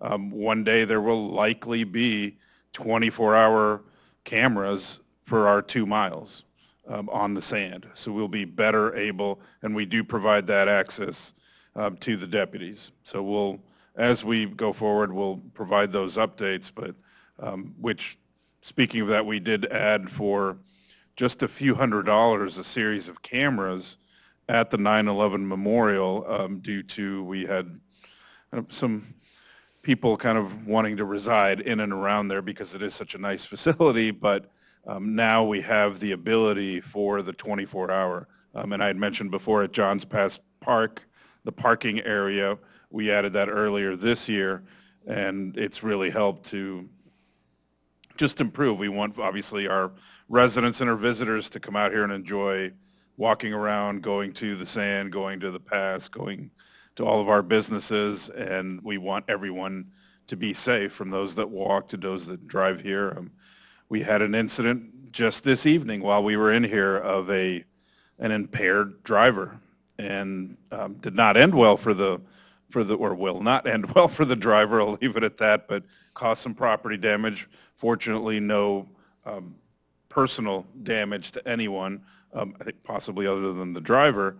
But the response was immediate by both the sheriffs and, of course, our fire response. So that we will continue. This is something we monitor every day. This is 365 days, 24 hours a day. We have deputies here present, and if we need to, there's other deputies, I think, available as we need them from across the bridge or our neighboring cities. Even Treasure Island will provide the kind of the mutual from Treasure Island PD if we need it, and I think conversely, the sheriff will provide whatever is needed. And we've even had City of St. Petersburg. I know when there have been a few instances, and if it's kind of multi-city where the city comes around. And I will say the relationship among the departments between the sheriff and the neighboring, I mentioned two of them, the cities that have their own police, is the best that I've seen. I've been in Pinellas County almost 25 years, and I can tell you when I was up the road, it was a different relationship between city policing and the Pinellas County Sheriff. So not because, I will say Captain Liner was, I think, way down in patrol back in the day. So I'll give him credit that it's improved as he's progressed through his career. But and I've met quite a few of those that are in leadership in the sheriff's office over the years, and it is a much more cooperative, collaborative effort to ensure just the most positive public safety in Pinellas County. I'm honored that we have the law enforcement that we do have, not just in our city provided by the sheriffs, but really the entire county. Because what impacts Seminole or St. Petersburg or the Reddingtons can impact us in a matter of seconds. So, and whether by land or by water or by sea, that response is there. The Marine unit is equally What about responsive. Air too, right? And air, right. Fortunately, we don't have too many incidents in the air. I don't want to have, but responding to either distressed swimmers or boaters, et cetera, that happens very, very quickly. Thank you, Mr. Gomez. And Captain, I did not want to suggest for a second that we were lacking in any service. I didn't take it as such. I just wanted to say what I said about out loud because it's been a topic of conversation. Completely understand. And again, thank you so much for being here. Okay. Thank you, Mayor. And Mayor and Vice Mayor, and I don't want to stand up here and say like a contract's guidelines, but here's what it boils down to. The sheriff is we are a full service provider. So my job is when y'all have a concern or the city manager or whatever it is, they get to me to solve that problem. So whether it's dogs on the beach or litter over here or burglaries here or drunks here or people running over wiping out fire hydrants, we provide what we need to provide. And it doesn't have to specifically be spelled out in the document. It basically just says, I'm going to give you somebody and he's going to solve your problems. And for now, that's me. So you're welcome. Any additional comments? I also wanted to thank Captain Leiner for making himself available here tonight to us. No doubt, Sheriff's Office provides first-class service to our community. Tapping into Sheriff's Office resources is amazing. There's a big force behind us once we have you with us, and thank you for your service. Thank you very much. I appreciate that. And I'll pass that along to the other troops. Definitely, great job. I've been here since 2005. I think I said that earlier, but the safety of our community over the years has really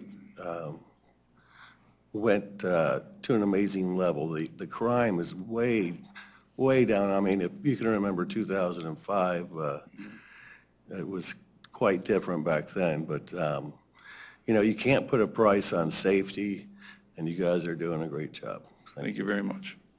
Thank you for coming tonight. No problem. So do we have a motion? I move that we approve the fiscal year 2025 PCSO Law Enforcement Services contract. Do we have a second? I'll second. City Clerk, would you call the roll, please? Vice Mayor Taglerini? Yes. Commissioner Kerr? Yes. Commissioner Gabayie? Yes. Commissioner McGeehan? Yes. Mayor Brooks? Yes. The motion carried 5-0. Thanks, Captain. Thank you for your time. Thank you, sir. Next on the agenda is Gulf Beach's Public Library Service Contract, October 1st, 2024 through September 30th, 2025. And Mayor and Commission, annually, we are provided a budget by the Gulf Beaches Public Library, which provides library services to the 5 cities, Treasure Island, Madeira Beach, Reddington Beach, North Reddington Beach, and Reddington Shores. That was approved by all of you a couple of months ago.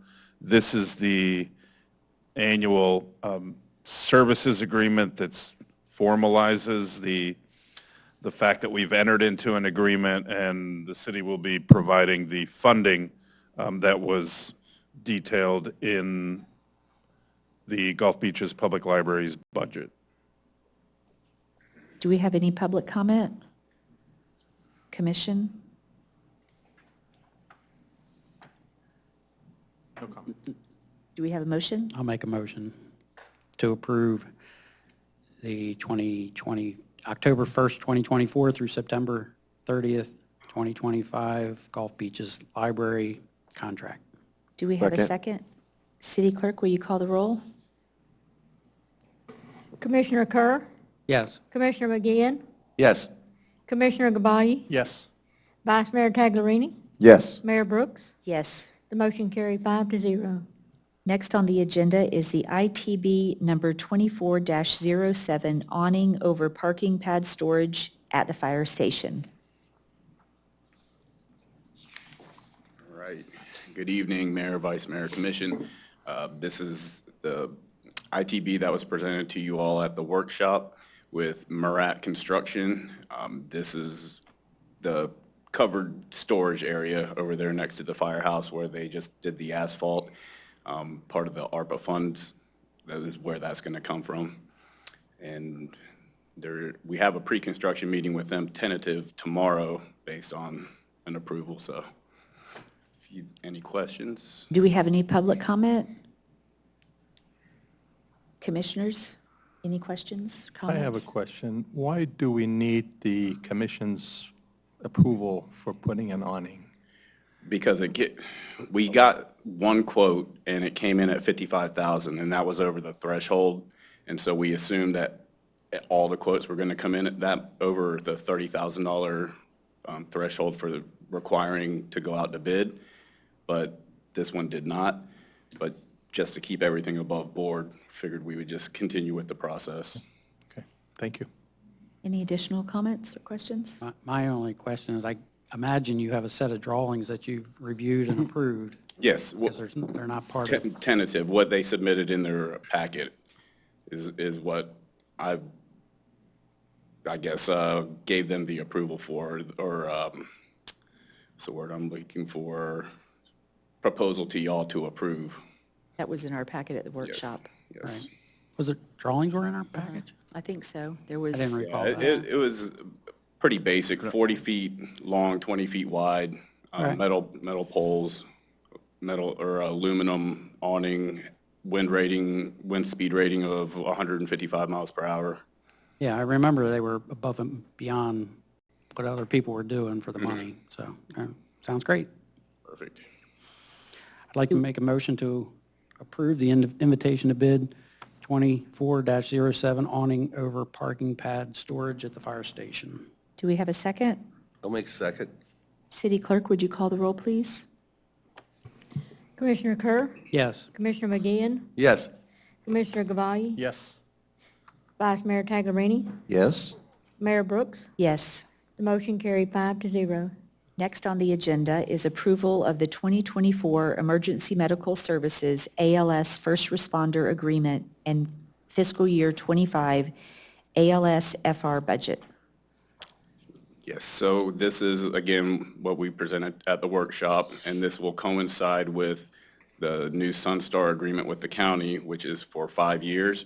So instead of coming back to the commission every 2 or 3 years, this will come back for approval every 5 years, which coincides with the Sunstar paramedic contract with the county.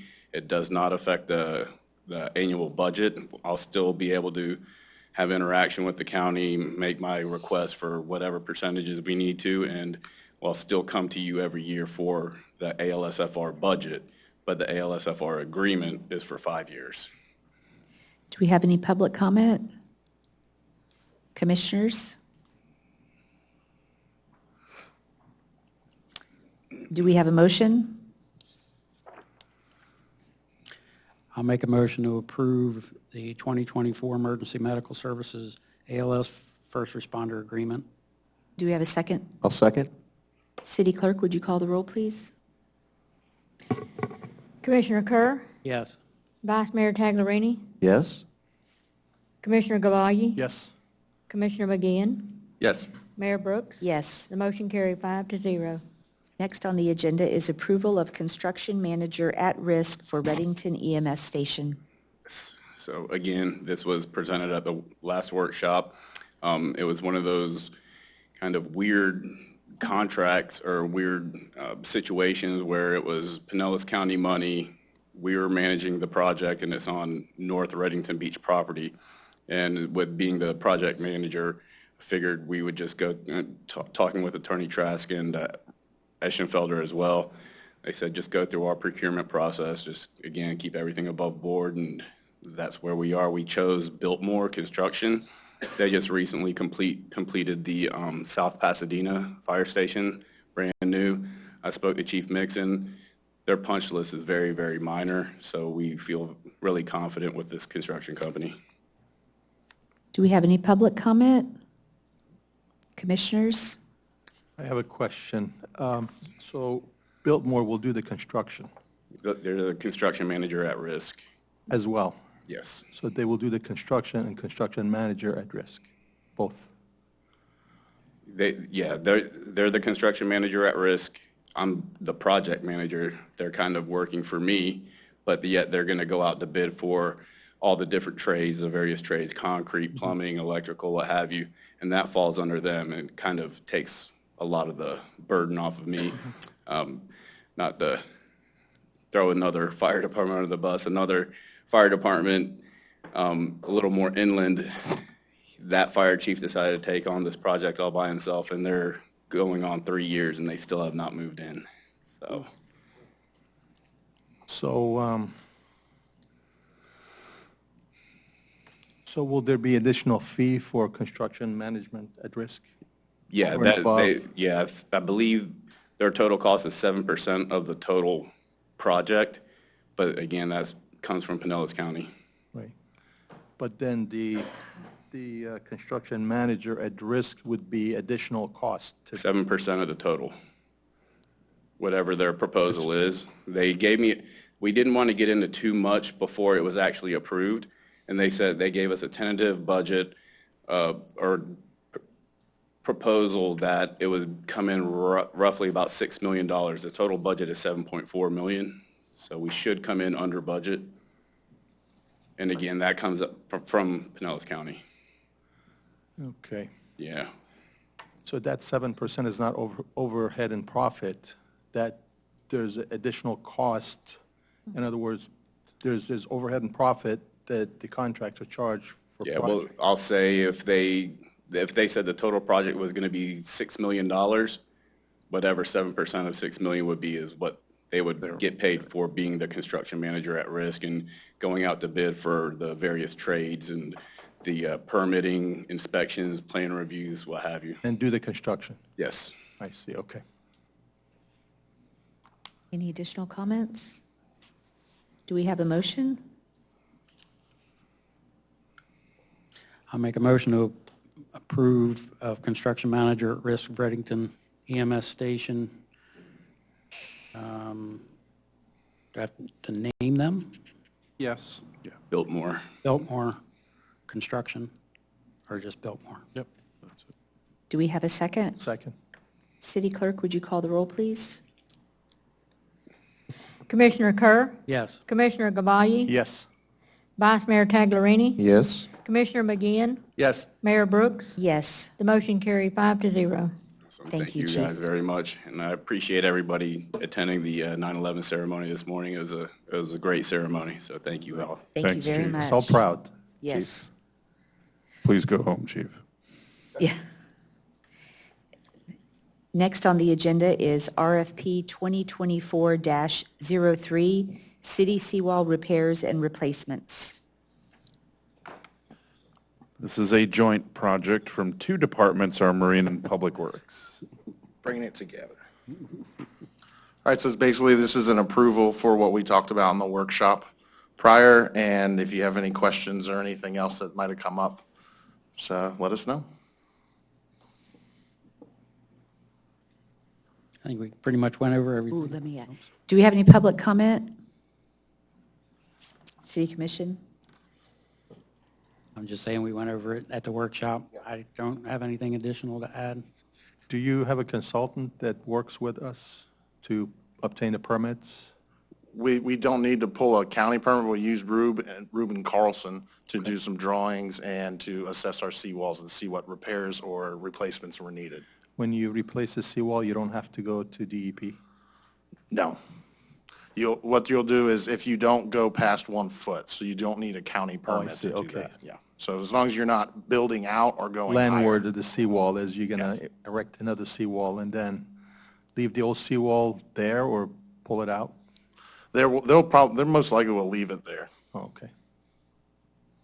Thank you. Yep. Is it going to affect the amphibious cleanup next year? It will not. We'll be all done. It won't affect the boat parade or nothing like that, so. In case y'all didn't see it, the amphibious cleanup was pretty fantastic. Yes. It was, instead of having like how once a month we do the trash pirates cleanup on the beach, this was get in your boat and get in the water and go out and get garbage and trash. How many pounds of trash came in? Oh, there was a lot of trash. We did a lot of derelict trap removals Yep. in the area. So we obtained a permit through FWC to go around, and we got a group of people together with boats. The mayor and her husband went out, and they went out and got a bunch. I think they got like 13 traps or something. So we removed over 30 traps from the area that were just, in this area that are a hazard to boating, a hazard to marine life, things like that. So it was a good job. It was by a everybody. great event. It was put on by Mr. Krabby and our rec department and partnered with the, Well, they partnered with Public Works too, because they got to pick up yes, all the and trash Public once we Works, get it yes. in there. It was, So there was this sanitation helped us out. huge pile of stinky, yucky, gross. Yeah. There was weird things that came out of the water, but it was so much fun. I wanted to give you that because thank you. that was a lot of hard work. And We're gonna by continue. everybody. Yeah, it was awesome. Great idea. Yeah, it was fun. This is the third year, right? Third one, yeah. Third year, yeah. Do we have a motion? I move that we accept the RFP 2024-03 and approve Spieler Foundation to proceed with the city-owned seawall replacement and repairs locations listed for the total amount of $329,650,000. Sorry, my eyes aren't focusing on the zeros. We have a second. I'll second. I just want to make sure that. Sorry, 1,000. $329,650, Yes. correct? Okay. I saw another zero. Correct. City Clerk, would you call the roll, please? Vice Mayor Taglerini, Yes. Commissioner McGeehan, Yes. Commissioner Gabay, Yes. Commissioner Kerr, Yes. Mayor Brooks. Yes, The motion carried 5-0. thank Thank you. you. Next on the agenda is ITB 2024-08, the Archibald Restroom Project Contract Approval. Good evening, Mayor and Commissioners. This is the Archibald bathrooms, the new bathrooms. We discussed this pretty in detail at the workshop. So I would like to recommend that we proceed with the approval of Core's construction. As I mentioned prior to in the workshop, that when I originally did the bid, I forgot to include a 10%. So that is included in you will see that in the recommendation. I am here for any questions you may have. Do we have any public comment? Commissioners? I know we discussed this last time, but how long will this operation take to construct? Approximately 7 months at most. Okay. So we're hoping to start construction. We actually have a pre-con meeting next week on Tuesday. The only thing that will hold us up from not starting October 1st is not having the restroom trailer in time. So we have to have hot water for the Snack Shack employees, so I can't just have porta potties over there. So depending on timing wise, and I should have an estimate from the restroom trailer by the pre-construction meeting. We could rent one for a month, but they are incredibly expensive. So we will work around the schedule, but the restroom trailer said that they would get it to us within 90 days of receiving the PO, and they've had the PO for 30, so. Aren't we buying a restroom? Yes, we are purchasing the We're restroom purchasing trailer. it. Yes, but we have to wait for it to arrive, and it's coming from Canada. Okay. And then once we're finished with the Archibald Park, we'll know where to place the restroom trailer? Once we're finished with Archibald Park, the restroom trailer will be used for events that we are currently renting porta potties for. So there's not going to be a certain place that it will go. It'll be used all over the place. Oh, really? It won't have a home? No, it will not have a home. Thank Well, with all the activities that we're getting going It'll in be the used city often. for the residents, I'm sure it'll get used. It will. Any other questions or comments? Do we have a motion?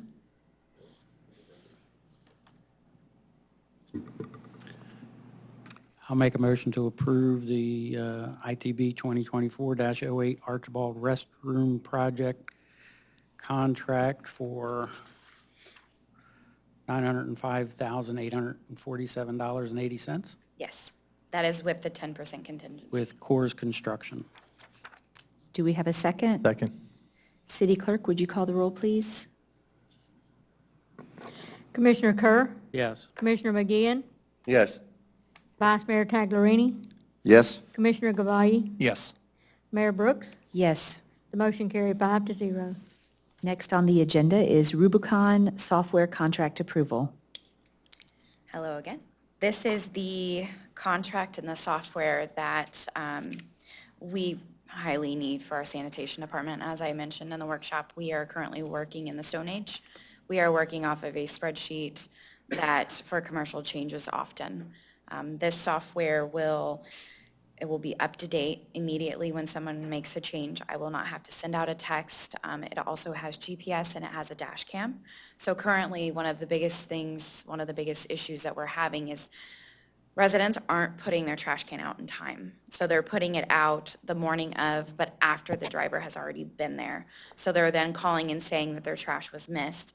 This will allow me to go back into the address, show that, oh, well, you didn't have your trash can out in time. That's why it's very important to have your trash out by 7 a.m. on the morning of. If you can't put it out the night before, it's really okay. So we will be able to make changes daily if needed. It will route out the whole entire map so I can make it to where they start at Johns Pass Village, so we're out of the busy areas by 10 a.m. and then route the most effective way to do the rest of the route. And then also note things in the system versus sending a text. I hate cell phones, but unfortunately in the sanitation department, we use them often to send pictures if there's an issue, to send bulk item pictures. All of it will be in this one system, and it will be easily tracked. So I am requesting that we approve this contract with Rubicon for a 3-year term. As I mentioned prior to, the reason for it being from $17,225.25 for the first year down to $12,444 to the second and third is due to the software rental and the dash cams.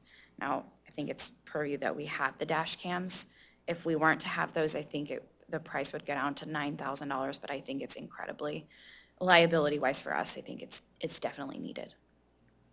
Do we have any public comment? Commissioners? This is the same software you talked about at the workshop, Correct. right? No Yes, changes? no Right. changes. Yeah, Any, So our contract is for 3 years? Yes. Thank you.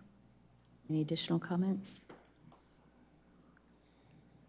Just seems very expensive for software. So we're going to be spending over $1,000 a month forever and when it goes up. Software is pricey. Software is very expensive, and honestly, for liability-wise, we would, I mean, and you looked at other options, I'm sure. I did. And our neighboring Extensively. city that mirrors pretty much identically, except for Sunday pickups, is using a switch. There's no over anything to this. subscription-based. Typically, there's other ways to do it. I'm going to support you, but typically, I mean, you can buy all the hardware and have it installed, and there's typically other options. The easy way out is a subscription-based of anything.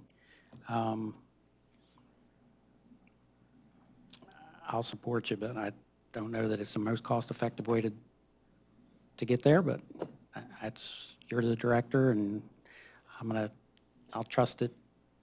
I'll trust you on it. Thank you. So the $12,000 a year that we will pay also covers the hardware? Yes, it covers everything. It covers So the if something software goes down updates, or- the programming side of it. Yes, everything is covered under that.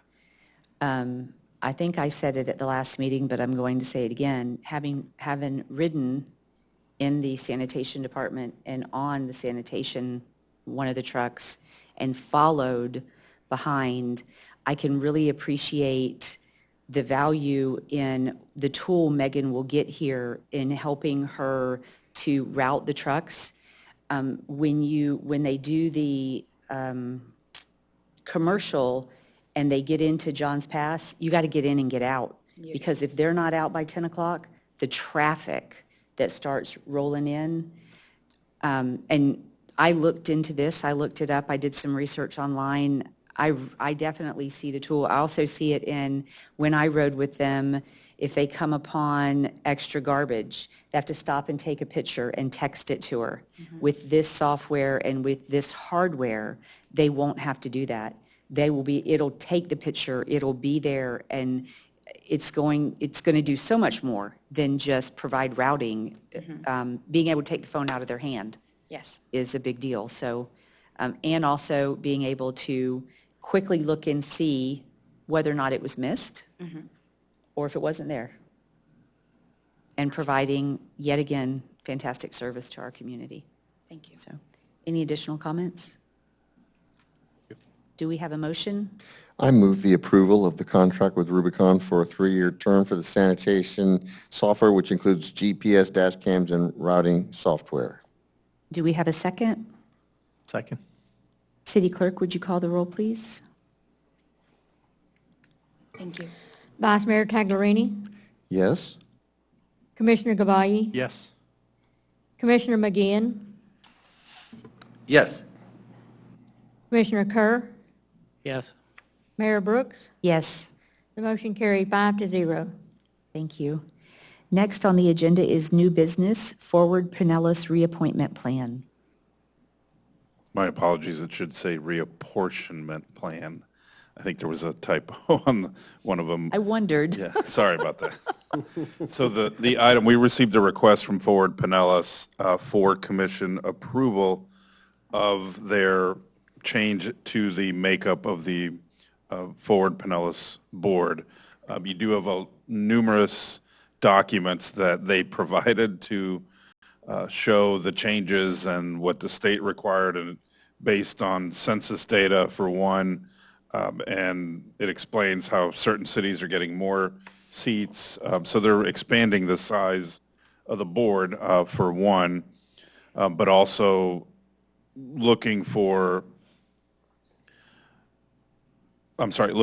some of the seats are then reallocated based on, again, mainly population, but for example, splitting the inland communities that are listed into 2 seats to allow, as it states, for shorter rotation times. We are governed under the Big C as the representative member to the Forward Pinellas board. So the chart in the agenda kind of outlines the changes and how the makeup of the board and how the number of votes that each community or grouping receives in this process. So that's the request that they've asked of us.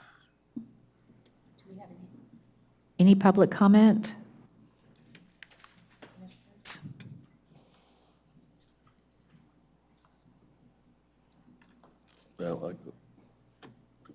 With no comments, do we have a motion?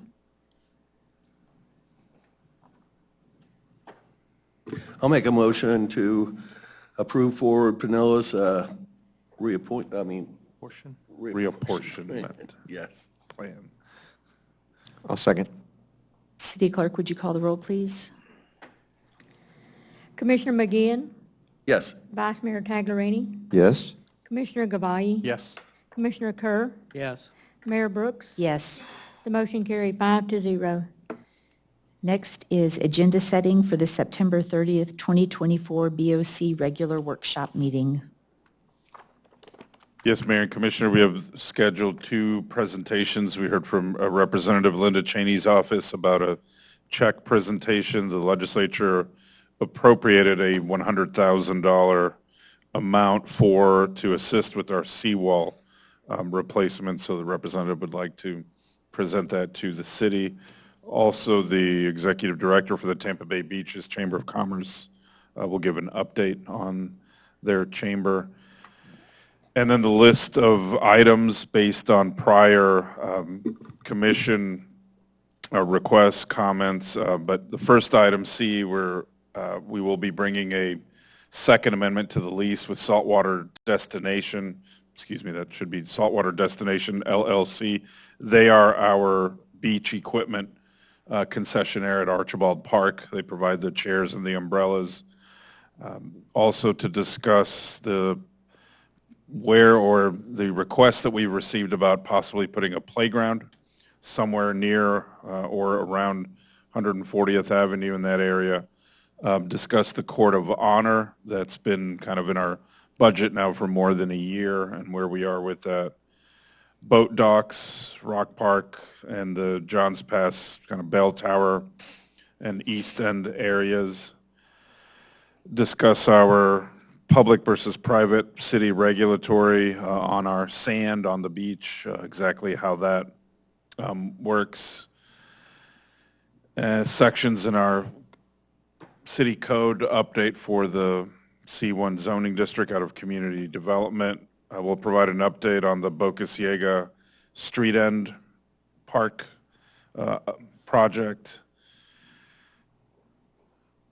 The Stewart Park bathroom and landscaping update, where we are, again, is we've discussed the landscaping with the neighbor with the construction of the beach flower condo building. We'll have an ordinance for planned development to discuss, a grant from Forward Pinellas, or the possibility, also the Gulf Boulevard undergrounding project. We've reached out to Duke. Hopefully we can get a representative from Duke Energy to be able to provide us an update on where we are. I think as many of you noticed, our contractor was installing the undergrounding, not the fiber itself, but the actual piping where the actual lines will go through. So that has been ongoing for a little bit more than a month. Ms. Webster. Hello again. So you've seen the construction on Gulf Boulevard. That is our Gulf Boulevard undergrounding project. They are installing the conduit. With that being said, though, the conduit, they install the conduit, but then Duke Energy then comes back and pulls the wires along with Spectrum and Frontier. So what we've seen in the past, this is the third phase, and I've been here for all three, Duke Energy will take their precious time. They are not going to pull on Gulf Lane until the whole project is complete. We should have all conduit in the ground by the end of this year. So could I ask you a question on, to follow up on Mr. Edwards asking about having someone here? I know that in past conversations, you've tried to get somebody to come. I've been trying for a year. Yeah, any chance that somebody will show up? Highly unlikely. Yeah. Because I have asked them to come here and explain to you all their process and what it looks like from from the start of planning to the start of construction, and they will not agree. Or I've given them months and months and months of commission meetings, and they will not come. Just so that we've asked it and it's on the record that Yes. you try and, Absolutely. thank you. You're welcome. Megan, I have a question for you, if you don't mind. Mayor, Yes? real quick. Would they be using directional bore to put the conduit in, or would that mostly open cut? They are directional boring the conduit currently. Yeah, they are doing it, right? Yes. At their own risks. In other words, if they hit an existing utility and they damage it at their own cost, they will be They're repairing responsible. that. Yes. Okay. Yes. Thank you. Absolutely. And they've done that. And it's going to happen, unfortunately. We have utilities in the ground that are very shallow and some that are very deep. And Pinellas County, unfortunately, when they replace or install a new, they do not remove the old. So sometimes it will get confused with an active or a dead. Abandoned, yeah. Yes. So we've already, down in front of 137th, they've already hit a water line. Unfortunately, it's going to happen. Yeah. We've seen it with Frontier. It's just. As long as it's their liability, so. Absolutely, 100% their liability. Yeah, we've had subcontractors for AT&T. Yes. Frontier, I believe for the county also. I'm sure. I think we've had even contractors for Pinellas County. Yes. They go through the process of having all the utilities marked, but it's a work in progress. Yeah. Thank you. Real quick, Megan. Yes. While you're up here. Just recently in the past, with the past flooding that we've had, I've had residents in District 3 come up and talk to me, as you know, about the flooding. I would like to know if we can also put that on a discussion. Sure. And also, Would it be possible if I could go on a ride-along with the people that do that? To check the storm drains, is that To what you? check the storm drains? I mean, I wouldn't be climbing in them or anything. Yeah, of course. I think you actually Yeah. they're actually working through the city right now doing barnacle cleaning and That as would be well. great. Let me I'll check get their with you. schedule and then I can let Robin know. Yeah, and then Robin. Or we Yeah. can definitely let you know whenever we're doing the ones right there by your house. We've been jetting those ones a lot. That lately. horseshoe, 144th, yeah.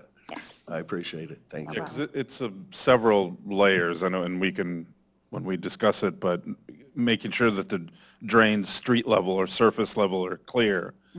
Then, as Megan stated, cleaning inside.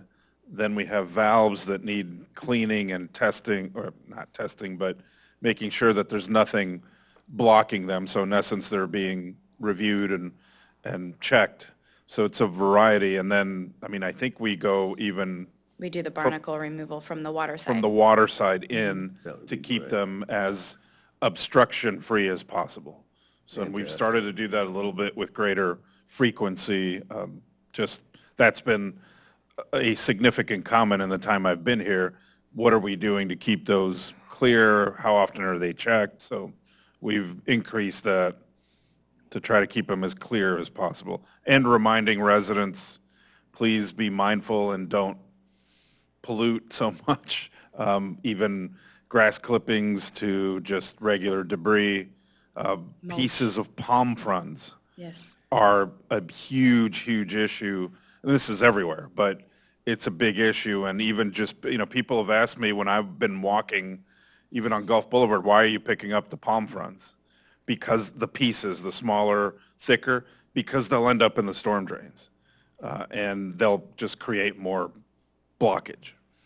I don't know if So if anybody. you see me now, you know why I'm doing that. Anybody ever has witnessed a storm drain grate completely covered with landscaping material that Yes. comes from the residents' yards? Once you clear the top of that, it is literally like a toilet bowl.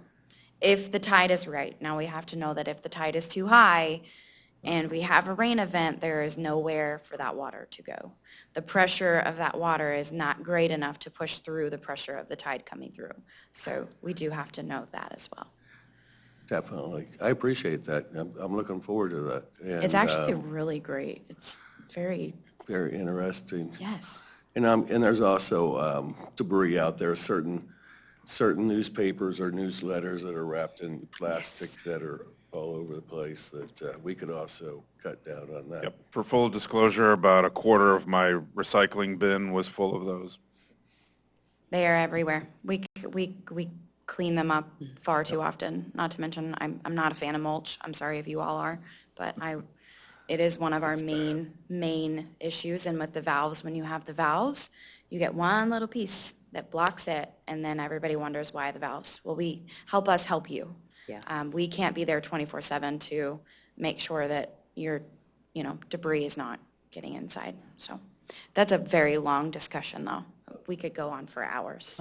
Aren't many of these valves underwater all the time? No, How can they not be if they're below sea level?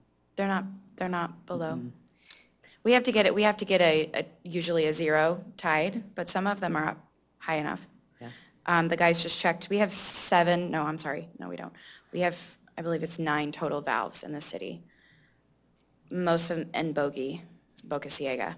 And then you have 1 on Pruitt, 3 on 137th. Okay. Good. Thank you. Robin, in code enforcement, could we add docks Sure. to that for discussion?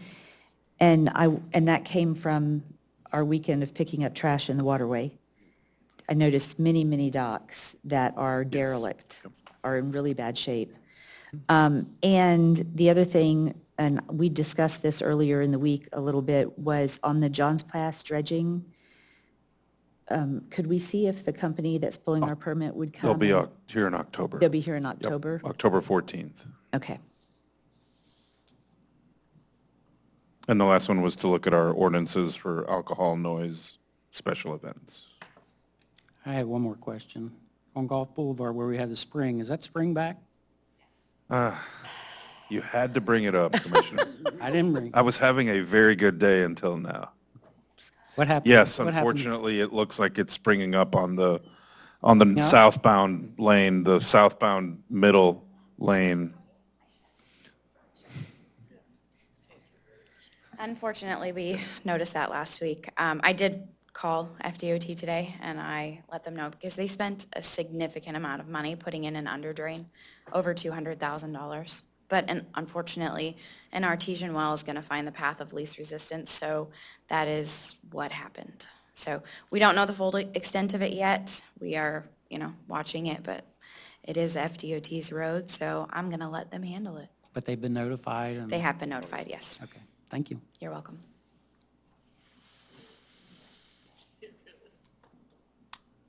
Next on the agenda, did we have any public comments? I asked that, but I forgot. So, next is reports and correspondence, Board of Commissioners 2024 BOC meeting schedule. Again, Mayor and Commissioner, our next scheduled meeting is Monday, September 30th, which we will have the special meeting for the second reading of the millage ordinance and our budget ordinance for next year, followed by the regular workshop. So that's on Monday, September 30th. And then October's a little bit of a change, as our regular meeting is on Monday, October the 14th instead of Wednesday. And then we do go back at Wednesday the 23rd for the workshop. And then November and December, we just have one day of both the regular meeting and the workshops. Any questions? questions? Any changes from that? No. And then we will bring you probably, I would say, I guess, Clara, if we could have a calendar for 2025 at the November meeting, and we can have all of you review, and if you want to propose or make any changes to the calendar for calendar year 2025, we can do that at our November meeting. Happy to do that. Thank you. City Attorney? Just two I'm things. sorry, I'm Madam Mayor, I do sorry have a about that. question. I apologize. Recently, and I got some text messages and calls from some county commissioners that there was an issue with one of the high rises in this town. Apparently, both elevators were out of commission, and there were some sort of issues. And I've looked into it, and it's really not a part of the city's job. Typically, it should be the HOA board that has to basically manage that. But I'm just wondering if we should look into some sort of a code, see if there is anything that, because during design and during permitting, we require stairwells and elevators and things of that nature to accommodate the need of the residents. But when the times are tough and situations happen, there's nobody to respond to that. So I'm just wondering if we could just discuss that among our team and see if there's any sort of a solution that we can come up with. We can discuss that. Add that to the workshop. Do you want to add it to, probably better for October? Yes, to get probably. some time. Yeah. Thank you. Sorry about that. If there's no further discussion, City Attorney? Just have two things for you. I just want to remind you that we have the Victoria Cardona motion for contempt hearing next week on September 18th. And if you have questions about that, please ask me outside of this meeting. And also wanted to let you know that the fire station case is going to mediation on December the 19th. And if you have questions about that, let Robert and I know, or the fire chief know. We'll be able to hopefully answer your questions on that. Okay, that's it. Good. City Clerk? Hope everybody had an opportunity to read the little bit of historical documents that I had on the agenda. And I do have a couple other things that I'm going to bring up at the next city clerk's report. One, we had a fun center way back in the day, the little go-karts and all that the kids rode around in. different events that we had in the city back when.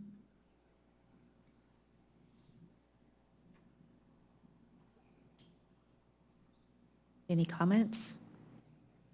Any public comment? With no comments, city manager?